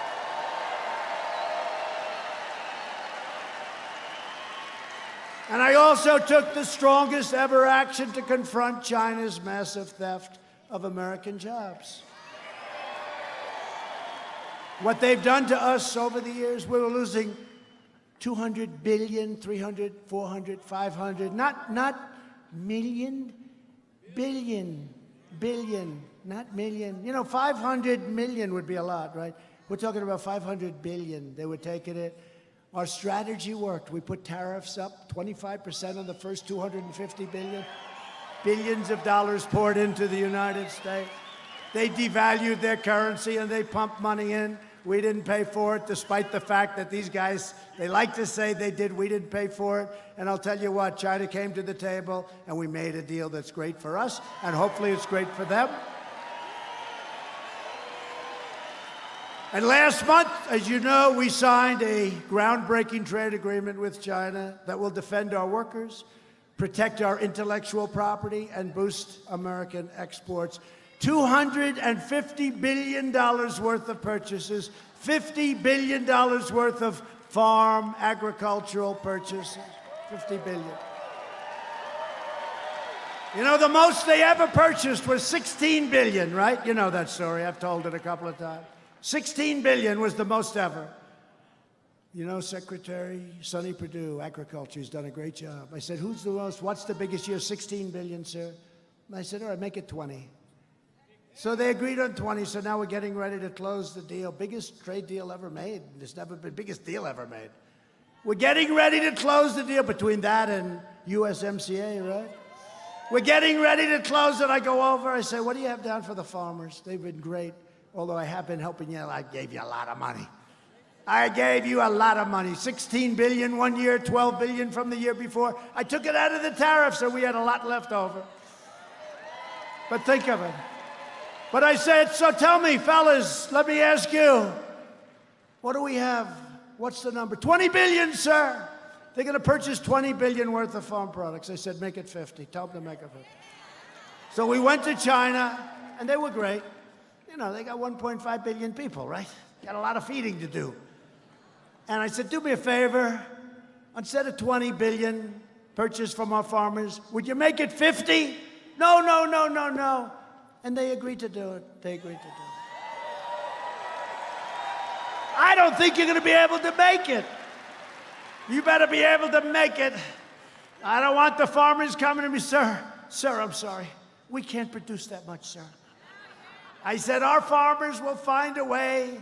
They'll go out and buy larger tractors and they'll buy some extra land, right? Go out and buy a bigger tractor or something. No, but it is true. I've had people say, sir, they can't produce that much. I said, forget it. They will. Look at them. You're a farmer. They'll figure that one out. Although Mike Bloomberg said you'll never figure it out, right? They'll figure it out. Long before him. You'll figure that one out long before him. No, I know the farmers. I'm not worried about it. $50 billion on no issue have Washington Democrats more thoroughly sold out the American people than on immigration, right?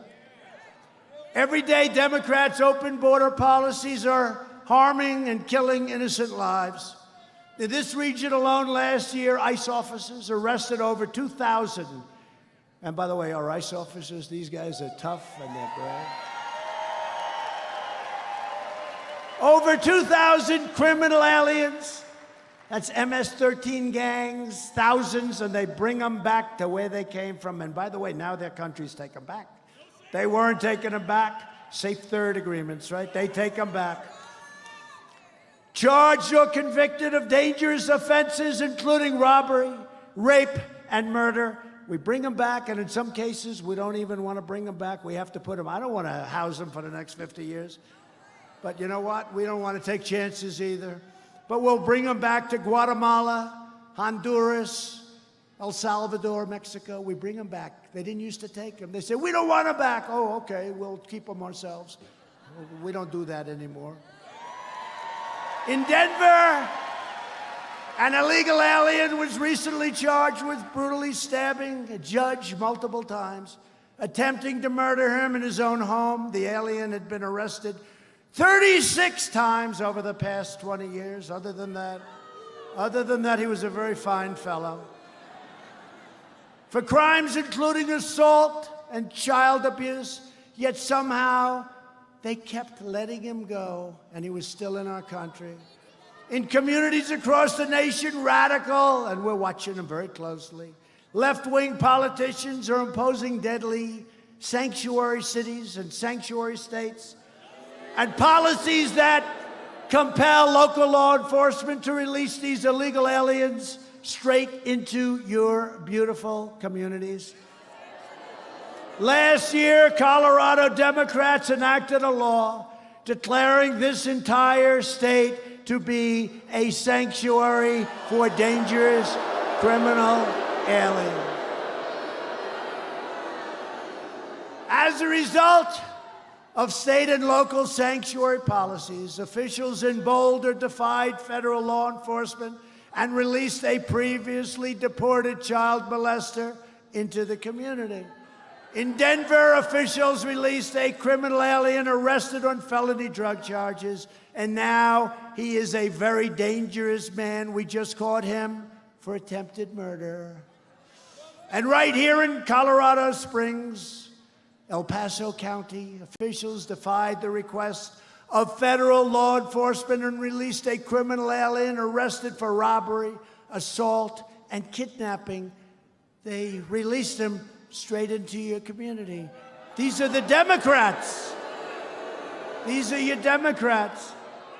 Democrats think that Colorado should be a haven for murderers, predators, kidnappers, and felons in our country, and that come in illegally. Republicans believe that Colorado should be a sanctuary for law-abiding Americans, not criminal aliens.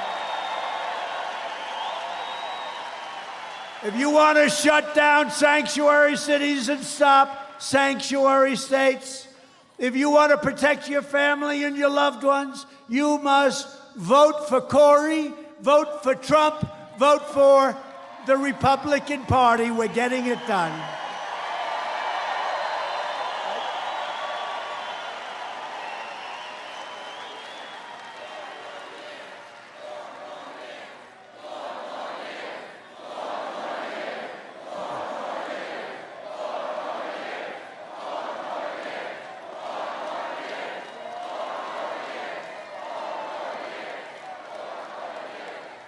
Thank you very much. And thanks to our tireless efforts to secure the border, we've reduced illegal border crossings for 8 straight months in a row.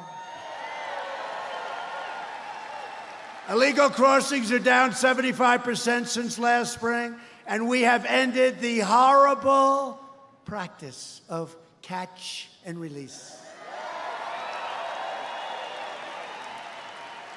You know what you do? You catch them. You say, where do you live? They don't live, they don't have an address. Where do you live? Give us your address, but they don't have an address. Many are criminals. Many are very dangerous criminals. So they're saying, and we are building, the wall is going up 122 miles as of yesterday. And it's a serious wall. You know, did you hear? 2 weeks ago, a small section, like twice the size of this stage, we were putting it up, and they're pouring the concrete, and, you know, it's like a lot of it's Mexico. It's very rough territory, some of it. It's partially desert. We were in a rough area, very windy, and we had a tremendous sand and windstorm. So we hadn't put it in. We put it in, and it was just getting set, and we got hit with like a tornado of wind, and it blew it down. And the fake news said, Trump's wall fell down. It was blown down.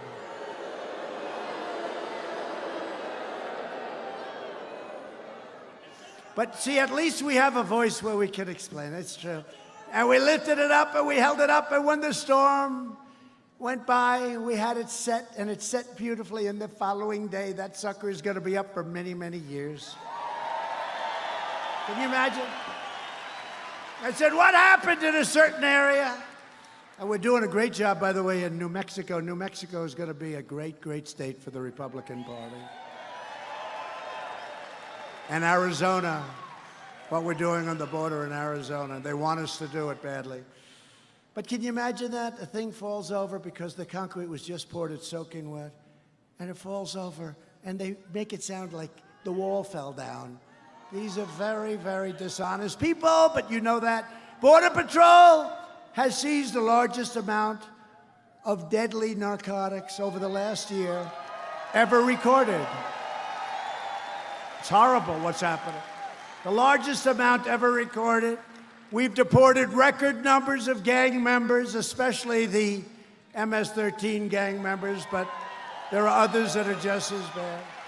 And we've done more to secure the border than any administration in the history of our country. The border is going to be very soon secured. We'll have sometime next year over 500 miles of beautiful, powerful wall built. Washington Democrats have never been more extreme, taking cues from crazy Bernie Sanders. 132 congressional Democrats have signed up for Bernie's health care takeover that would strip 180 million Americans of their great private coverage that you want. While the socialist Democrats are trying to destroy American health care, and trying to destroy your Social Security. That won't happen with me. My administration is protecting your Social Security, your Medicare, and is fighting to give you great, great health care. Already done a good job. We're defending your right to keep the doctor and to keep the plan of your choice. Remember President Obama 28 times, he said, keep your doctor, keep your plan. Keep your doctor, keep your plan. Keep your doctor, keep your plan, right? It was a lie. We should impeach him. We should impeach him. Impeach Obama. Get him out of office. No, nobody thought of that. We caught him in a lie. 28 times at least, he's on record. We caught him in a lie, but nobody said, let's impeach him. Only these maniacs, crazy Nancy Pelosi. Crying Chuck Schumer. And what about little pencil neck, right? Pencil neck. He's got the world's smallest neck. Here's a guy that lied about my statement. He made up a statement, and he delivered it before Congress. He made up a statement. It was totally fiction. He made it up. And then they tell me, you know, you're getting ready to sue him, and they say, oh, no, he's protected because he made the statement in the halls of Congress. That should be worse, you know? That should be worse. A little wise guy. We're making health care better and much cheaper while premiums more than doubled in the 5 years before I took office. We're now offering plans that are up to 60% less expensive, and they're better. They're better. We're protecting people with pre-existing conditions, and we always will. We're fighting to stop surprise medical billing. I signed an executive order imposing price transparency. That's going to be bigger than health care in a certain way. Watch the prices come down. Because when providers are required to show their prices, those same prices fall very, very fast.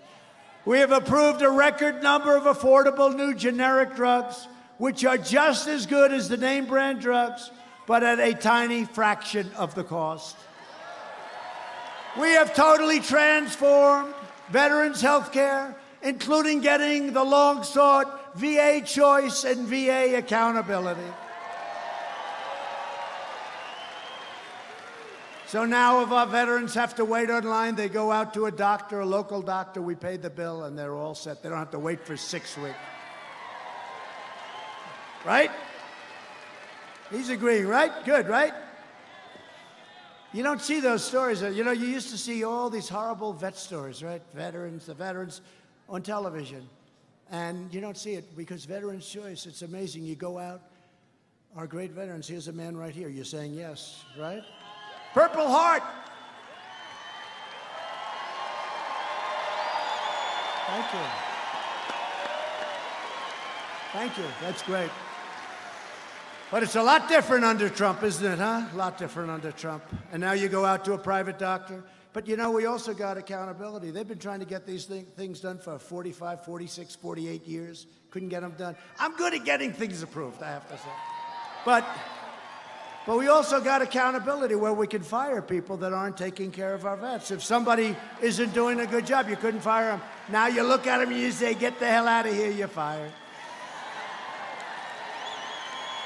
And we passed another thing. For 44 years, they've been trying to get it passed, the spectacular right to try, where we can use our medicines that are in trial. If somebody is terminally ill or very sick, we can use it, and we are having tremendous results. Right to try.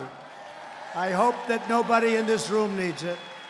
I hope you don't need it, but if you do, we have the best in the world, and we're seeing amazing results. We're combating the opioid epidemic. Drug overdose deaths have declined for the first time in nearly 31 years. And we are pursuing new advances in neonatal research to care for America's youngest patients and breaking all records in so doing. All of the radical Democrats in the presidential debates have declared their unlimited support for extreme late-term abortion, ripping babies straight from the mother's womb, right up until the very moment of birth. You know that. That is why at my State of the Union, I asked Congress to prohibit late-term abortion for babies. Because Republicans believe that every child is a sacred gift from God.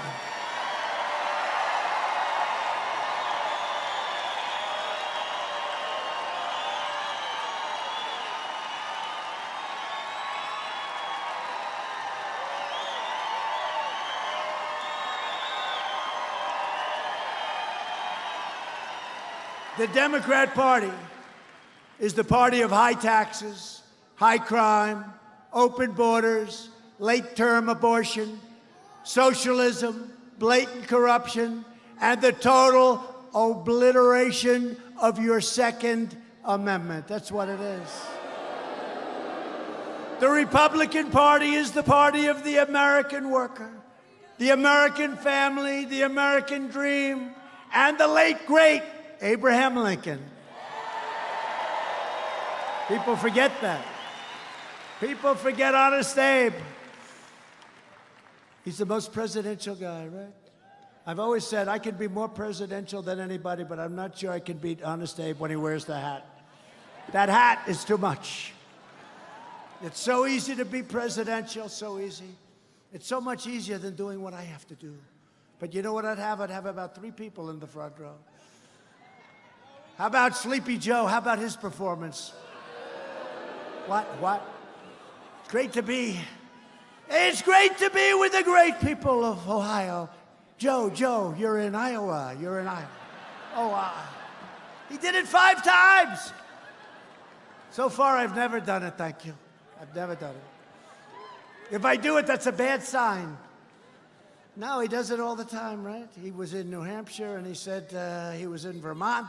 It's great to be in Vermont. Joe, you're in New Hampshire, damn it. He'd go up and tell him again. Joe, what the hell is wrong with you, Joe? Sleepy Joe. He's Sleepy Joe. He was sleepy a long time ago, but now he's really sleepy.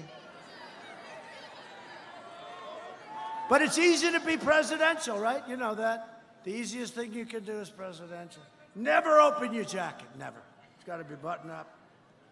Right? Right? Ladies and gentlemen.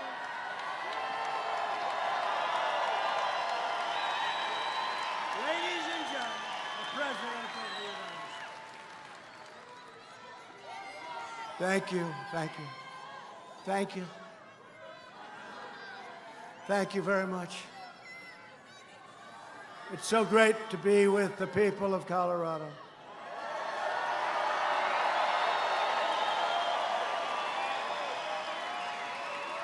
So good. Thank you, everybody. Good night. Good night. No, it's so easy. You know, it's like so easy. Honestly, look, I did very well with the State of the Union, right? They said it was one of the best.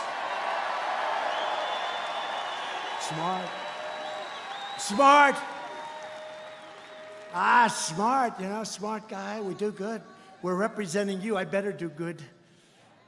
If I didn't do good, you'd dump me so fast. Actually, I don't think you would dump me so fast. Actually, you want to know the fact? I don't think she said, we're never dumping you. Fake news CNN went up to a woman.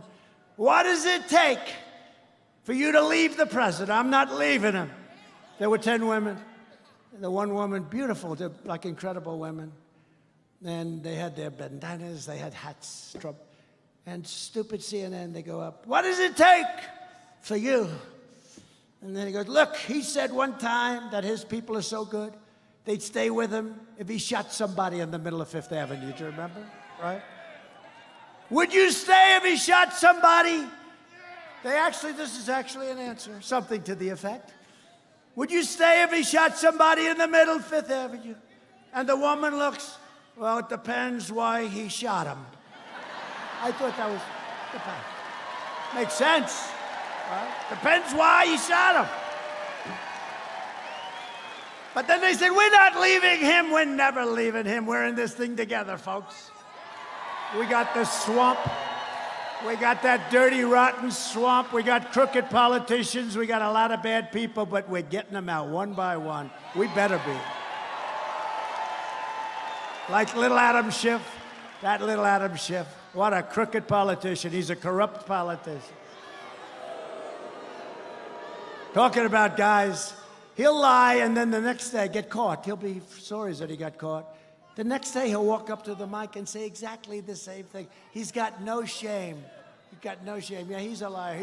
He's actually, I think he's a sick person. Republicans are fighting for the citizens from every background, every community, and every walk of life. You know that. We're the party of boundless optimism, excitement, energy, and enthusiasm. We are asking all Americans to join our incredible movement. We are the big tent. We are the big party. We have the big ideas for the future. Republicans are fighting for school choice. Big deal. It's a big deal. Because no parent should ever be forced to send their child to a failing government school. To uphold the new rule of law, we have confirmed 217 brand new, beautiful federal judges who will interpret the Constitution as written. That's a record. That is a record, and it includes 192 judges who are appointed for a lifetime. So think of it. If they're 40 years old, if they're 45 years old, they could be there for 40, 50 years. As you know, and by the way, that's a record by a lot. I have the record, but there's one record that probably nobody will get, the percentage record. Who has the percentage, do you know? George Washington, 100%. But it was only 16 people. So we're 217, can you imagine that? It's a record, and we're going up. We're going up. The Democrats are thrilled about that one. And as you know, I have nominated and we have confirmed 2 great new Supreme Court justices. Colorado's own new, right? Colorado. That's right, Colorado's own Neil Gorsuch and Brett Kavanaugh. Neil Gorsuch. That's right, Colorado. He's a great guy, too. Great guy. Colorado, that's a big thing. That's another great check you have down for Colorado. Neil Gorsuch. I recognized Israel's true capital and opened the American embassy in Jerusalem. They said they were going to do it for years. We recognize Israeli sovereignty over the Golan Heights. Our investments in the United States military include more than $300 million this year. Has anyone ever heard of a place called Fort Carson?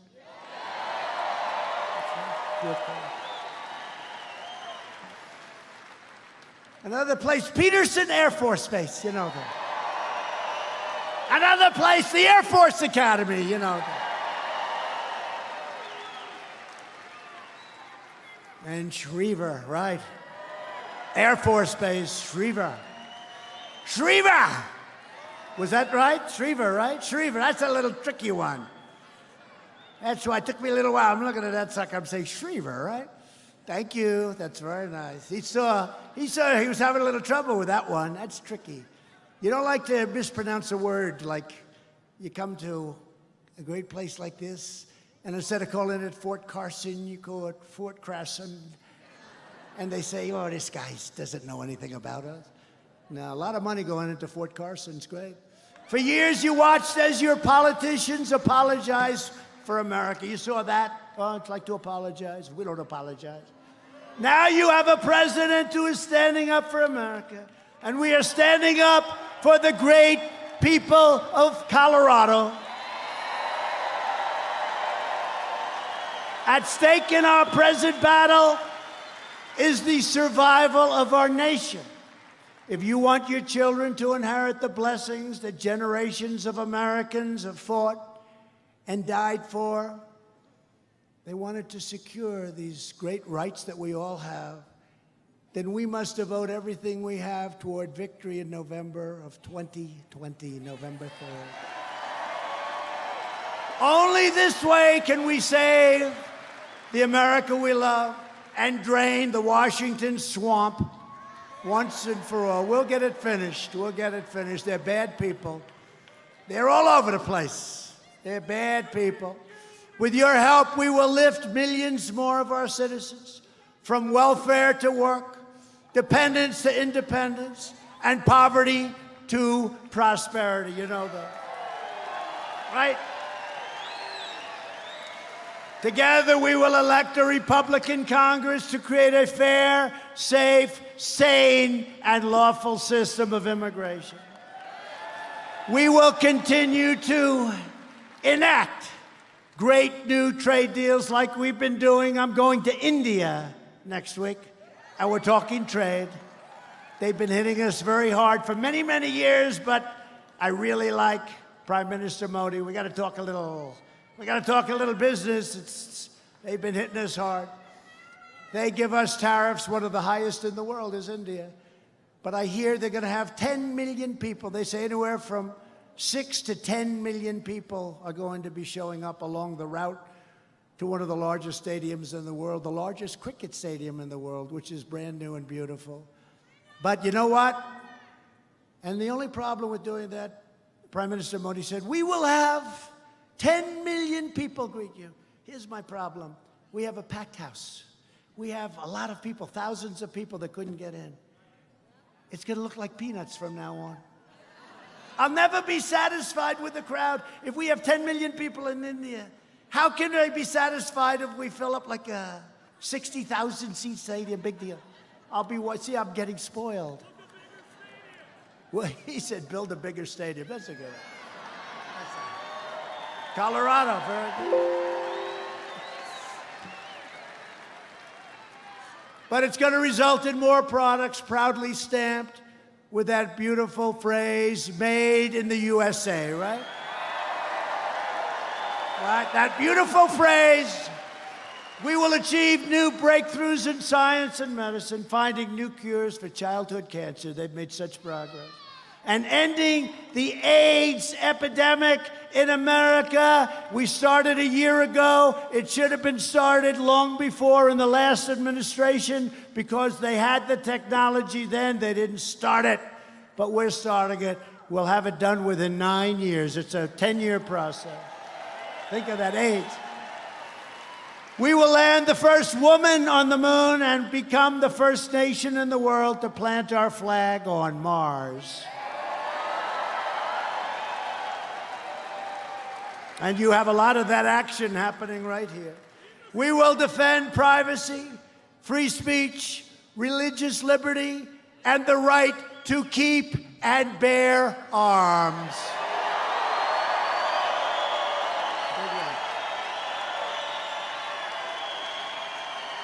That's a big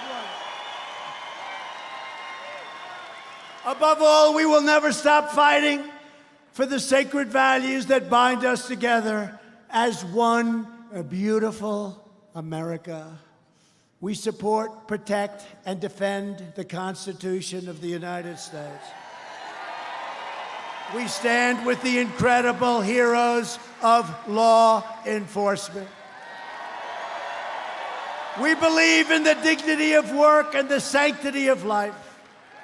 We believe that faith and family, not government bureaucracy, are the true American way. We believe that children should be taught to love our country, honor our history, and to always respect our great American flag. Challenge them.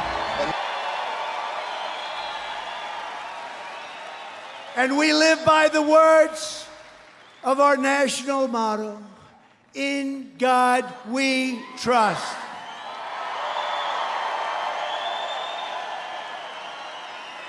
From Pueblo to Fort Collins, from Denver to Durango, from Black Forest to Broomfield, from Castle Rock to right here in Colorado Springs. We stand on the shoulders of red-blooded American patriots who poured out their heart and sweat and soul to secure our liberty and defend our freedom. Colorado was founded by pioneers and prospectors, cowboys and miners and ranchers who tamed the wilderness, explored the West, scaled the Rockies, fought the battles, and helped make this the greatest nation ever to exist on the face of the earth. And we are making it greater every single day, greater than ever before.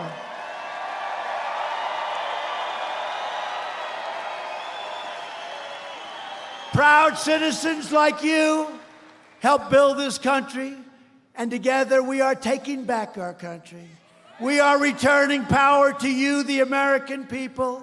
With your help, your devotion, and your drive, we are going to keep on working. We are going to keep on fighting. And we are going to keep on winning, winning, winning.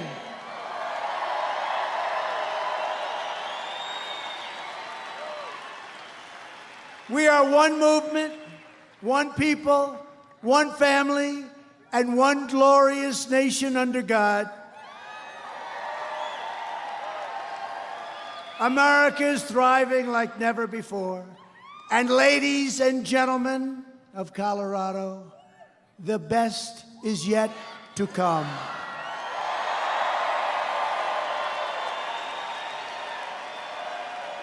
Together we will make America wealthy again. We will make America strong again. We will make America proud again. We will make America safe again. And we will make America great again. Thank you, people of Colorado.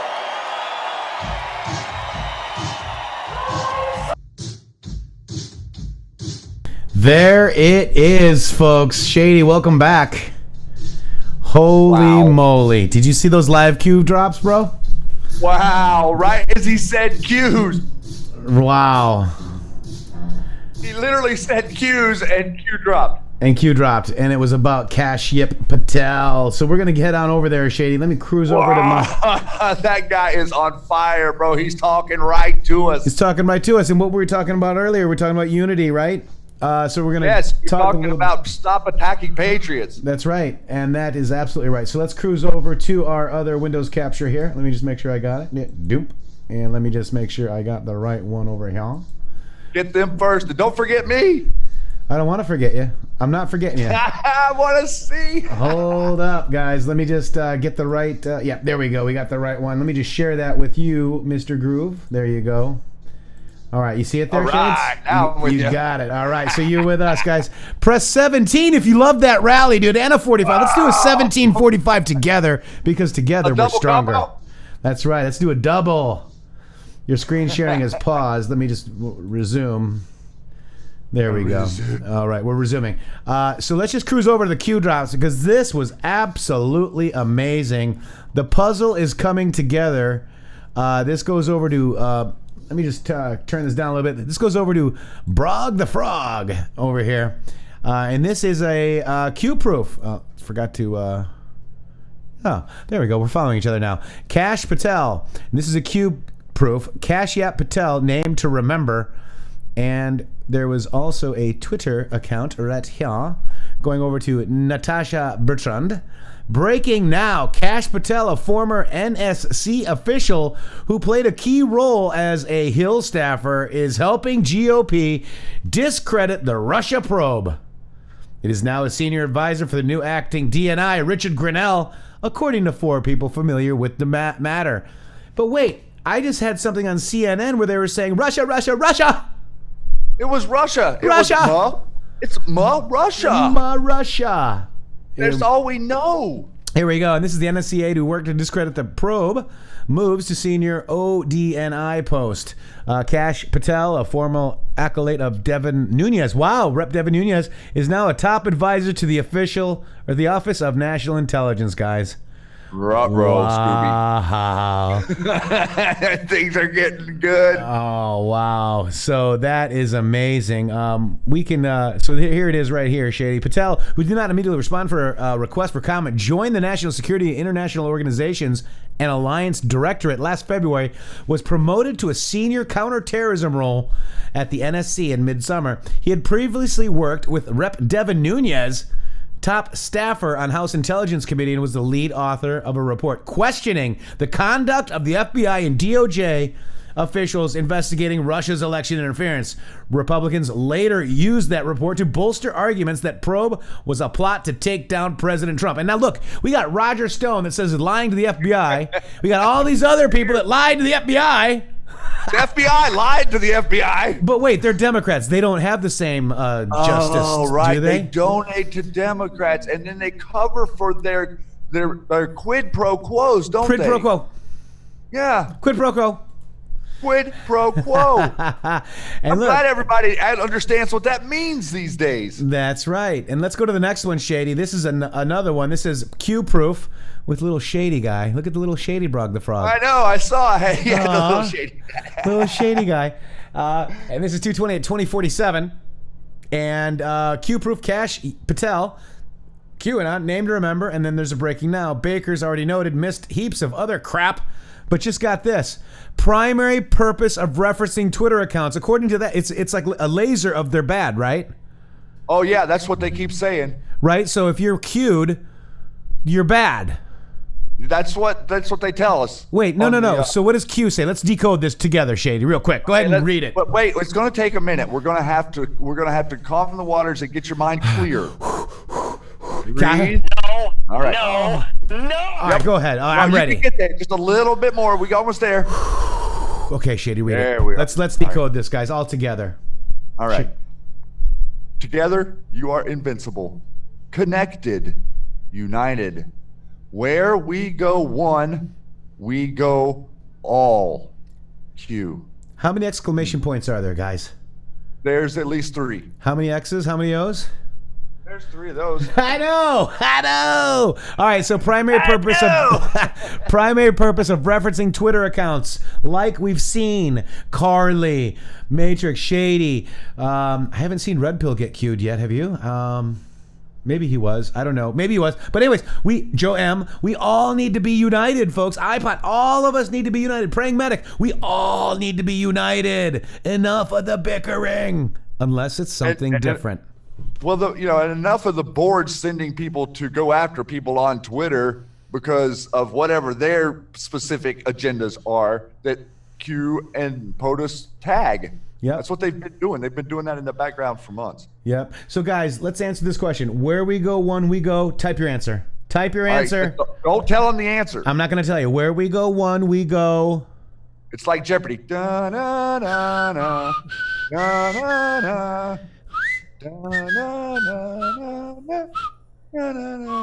Oh, yeah, all right. You guys are getting it. Yeah. Oh, not some. Nobody said some. I was almost going to say some because that's what I feel like sometimes, Shady, when people keep attacking me, you know? The sum total is all. The sum of all is total of all is where we go one, we go all. All right, guys.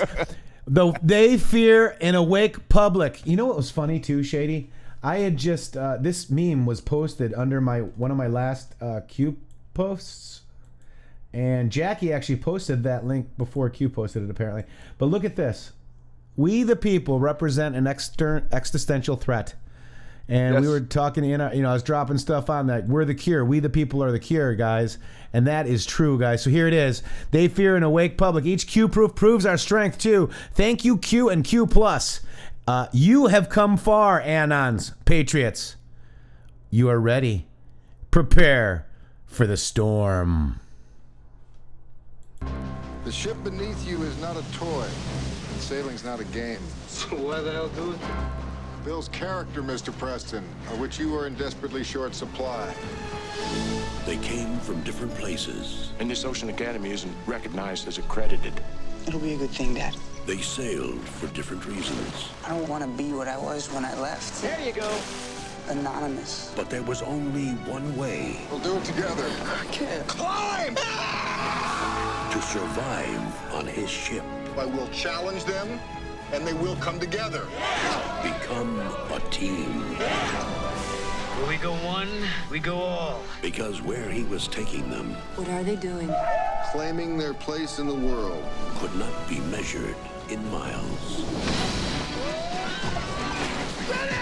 They thought they had survived the greatest challenge of their lives. We had come through every kind of seas imaginable. Except a white squall. But it was only... White squalls are a phenomenon of the imagination. The calm. What happened to my ship was not imagined. Before the storm. Largo Entertainment presents a film about loyalty. Where we go one, we go up. Discovery. But we're a crew. That's what this whole thing is about. And courage. Don't you walk out on this, Skipper, you don't! Captain, they're only boys. We listened to you, we believed you! they're much more than that, sir. And we are still here! Jeff Bridges in a Ridley Scott film. White Squall. Based on a true story. Wow. It is a true story, isn't it? Yeah. It's become a true story with you guys and of all of us and with this movement and with this president. It's a true story now.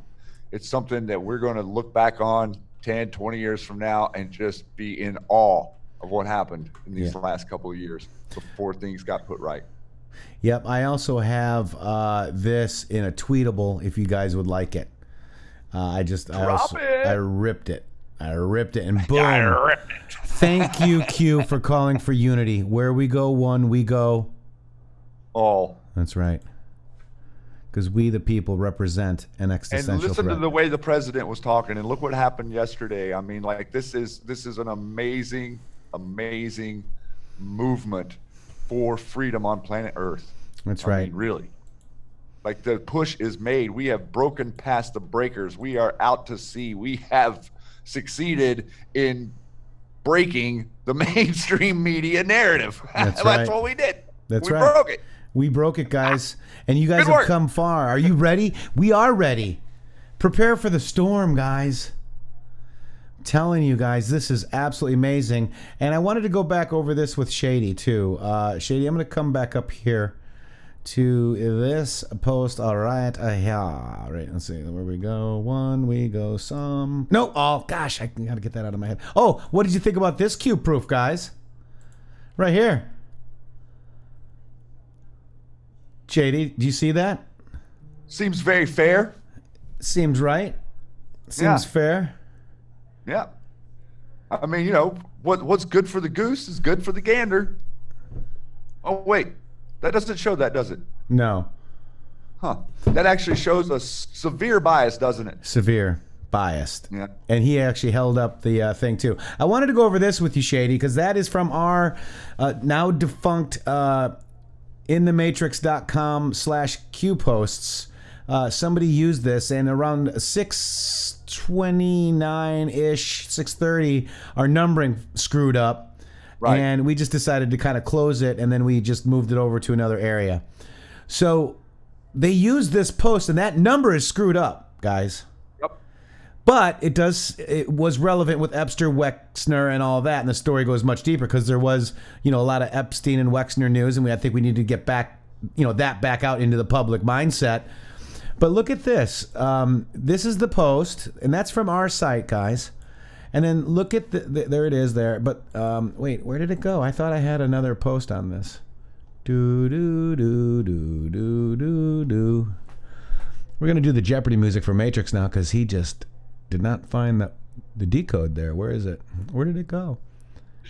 It was not in the thread. I just looked through it too. I didn't see it right there. I know which one you're talking about. Huh. Isn't that weird? Let me just go down my the best is yet to come, folks. Let's just go down my timeline, guys. I'm sorry, but what happened was I did this today. Why did it end up in the thread? I thought it was interesting. Okay, for our Republic, we got some. Oh, look at that cool meme. That's you guys, you beautiful digital soldiers. Fight, fight, fight. And it's a shout out to all of you. I tell you. Twitter. Twit. Twitter.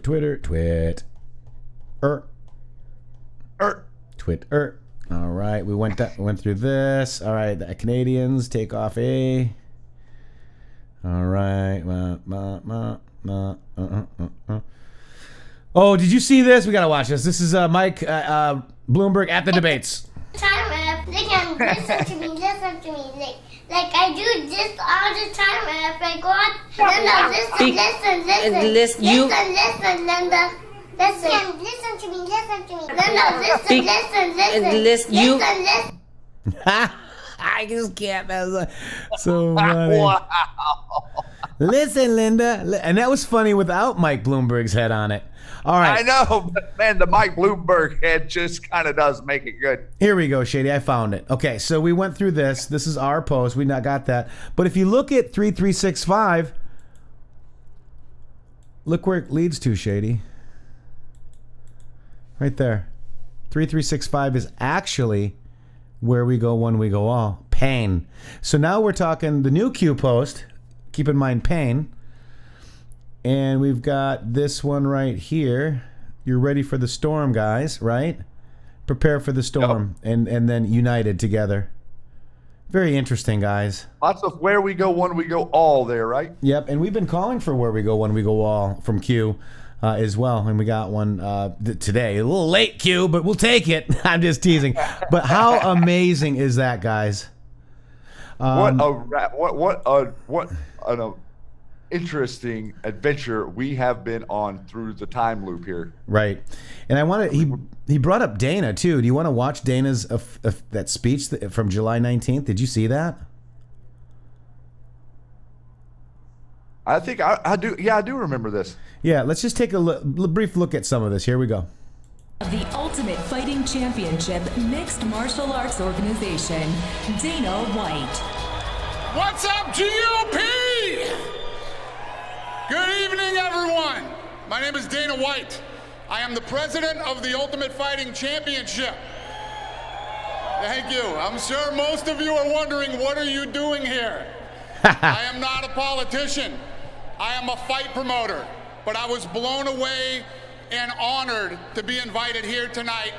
And I wanted to show up and tell you about my friend, Donald Trump, the Donald Trump that I know. In 2001, my partners and I bought the UFC, and it was basically considered a blood sport. State Athletic Commission didn't support us. Arenas around the world refused to host our events. Nobody took us seriously. Nobody. Except Donald Trump. Donald was the first guy that recognized the potential that we saw in the UFC and encouraged us to build our business. He hosted our first 2 events at his venue. He dealt with us personally. He got in the trenches with us, and he made a deal that worked for everyone. On top of that, he showed up for the fight on Saturday night and sat in the front row. Yeah, he's that guy. He shows up. Donald championed the UFC before it was popular, before it grew into a successful business, and I will always be grateful, so grateful to him for standing with with us in those early days. So tonight, I stand with Donald Trump. Let me tell you 3 things that I respect about this man. First, Donald has great business instincts. He supports businesses of all sizes. He'll make it possible for them to grow and succeed, which is the backbone of a strong economy. Second, Donald is a hard worker. This guy's gonna get up there, he's gonna roll up his sleeves. He will work with people, and he will put in the time to get things done. Third, for over 15 years, Donald Trump has been a loyal and supportive friend. And I know that if I needed Donald, he would be there for me, just like he was when I first met him. He's one of these guys that sometimes he'll pick up the phone and he'll call me and say, hey, good luck with the fights tonight. I'm gonna be watching, or whatever it is that we might have going on. And he always reaches out to me when something has happened in my career. Back in 2011, we signed this huge network television deal with Fox, and they did a big write-up in the New York Times. Donald took that paper and he wrote on the front and said, congratulations, Dana, I always knew you were gonna do it. Just for the record, Donald has nothing to do with my business. We're not in business together. His interest in me and my business are personal. And in my opinion, you can really tell a person's true character when they're happy for somebody else's success, okay? And I think that sense of loyalty and commitment will translate into how he will run this country. And let's be honest, folks, we need somebody who believes in this country, we need somebody who's proud of this country, and who will fight for this country. Let me tell you something.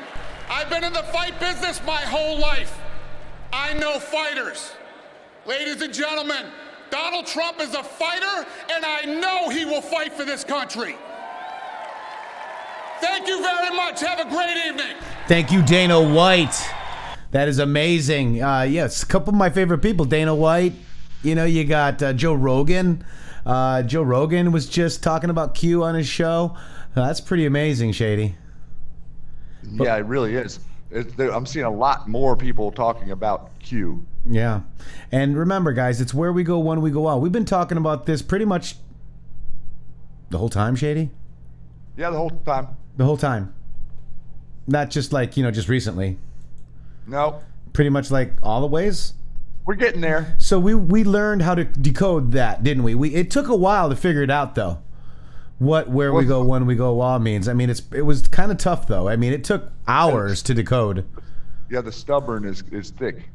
I mean, it's tough. I mean, you got the WWG1, WGA.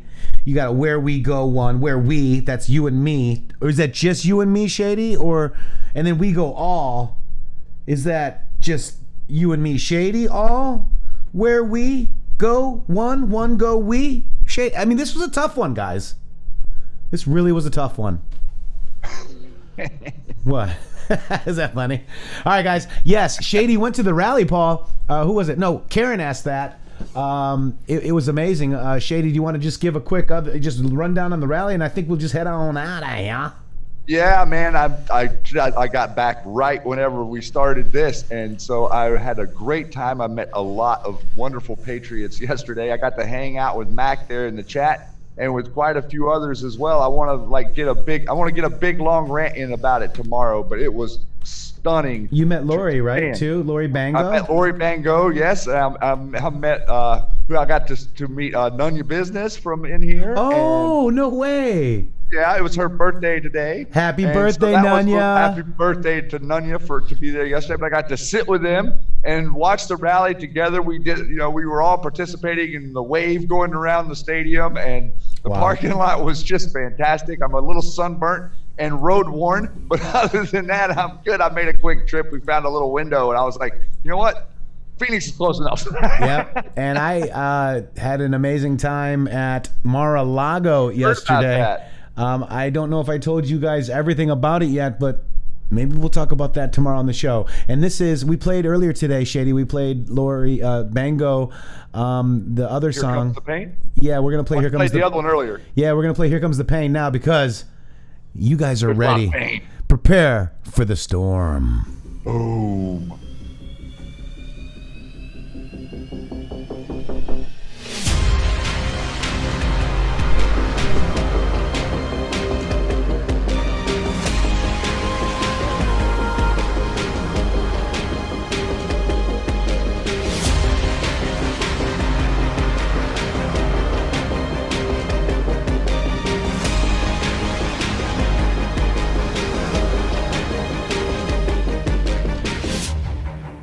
They come from the shadows. Evil has no boundaries. A spider web. The war is real against forces of darkness. These people are sick. Now comes the pain.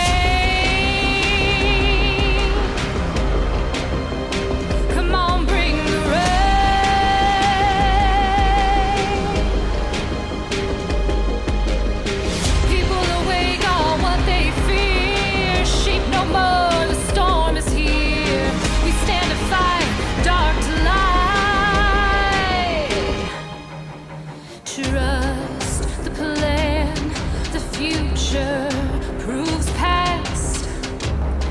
Good will always win. They want us weak, they want us divided. Together we are strong, and where we go on, we go on.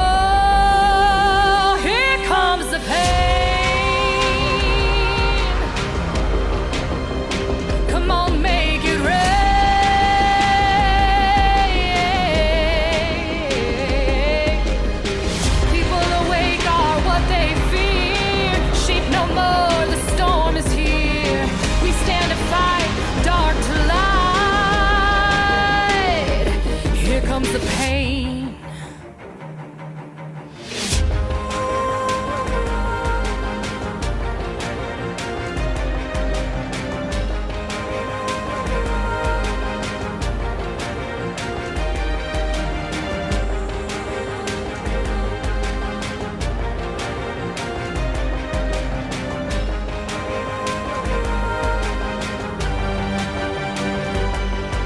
Those good who know cannot sleep, and those good who know cannot find peace, and those good who know cannot find rest till those responsible are held accountable.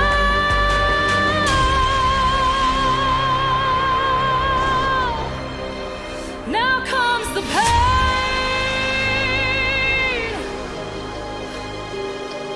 Make it rain.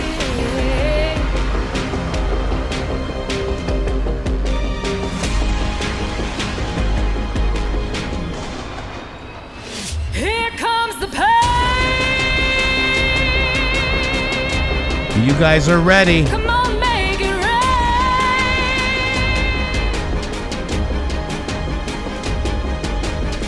People awake are what they fear. Sheep no more, the storm is here. We stand to fight, dark to light. Oh, here comes the pain.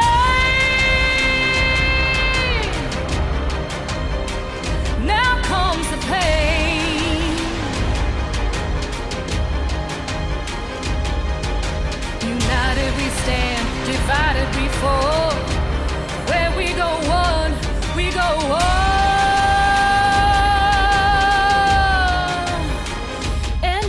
the show. Enjoy the show. Wow. Oh, wow. That is an amazing song. Shady. Amazing. What about some final words before we head out of here? Real quick, though. redpillliving.com/intheMatrixxx. Matrix with 3 X's is your promo code to get 10% off. Please help us. Shady, Groove, final thoughts. What a day. Oh, my gosh. What a day is right. Thank you so much to Red Pill Living, all the other sponsors here on the channel. Thanks to Christian Supreme for sitting in for me today. That was really good. He did a great job.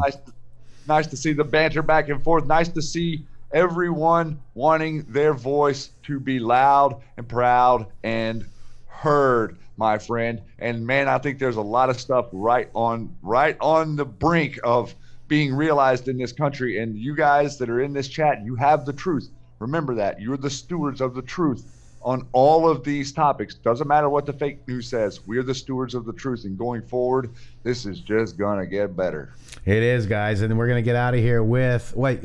You want to go, POTUS? Go. Charging forward. Boom, boom, boom. Now let's go. Boom, boom. I love that. And guys, we're going to get out of here with our upcoming show called For the Republic. This is the teaser. This is made by LK Dark Delight. Thank you, sir, for this amazing gift. Patriots, we love you. We'll see you tomorrow. Much love. What are shovels used for, Shady? Digging. Later, Patriots. Much love. Thank you for being here. We can't do it without you.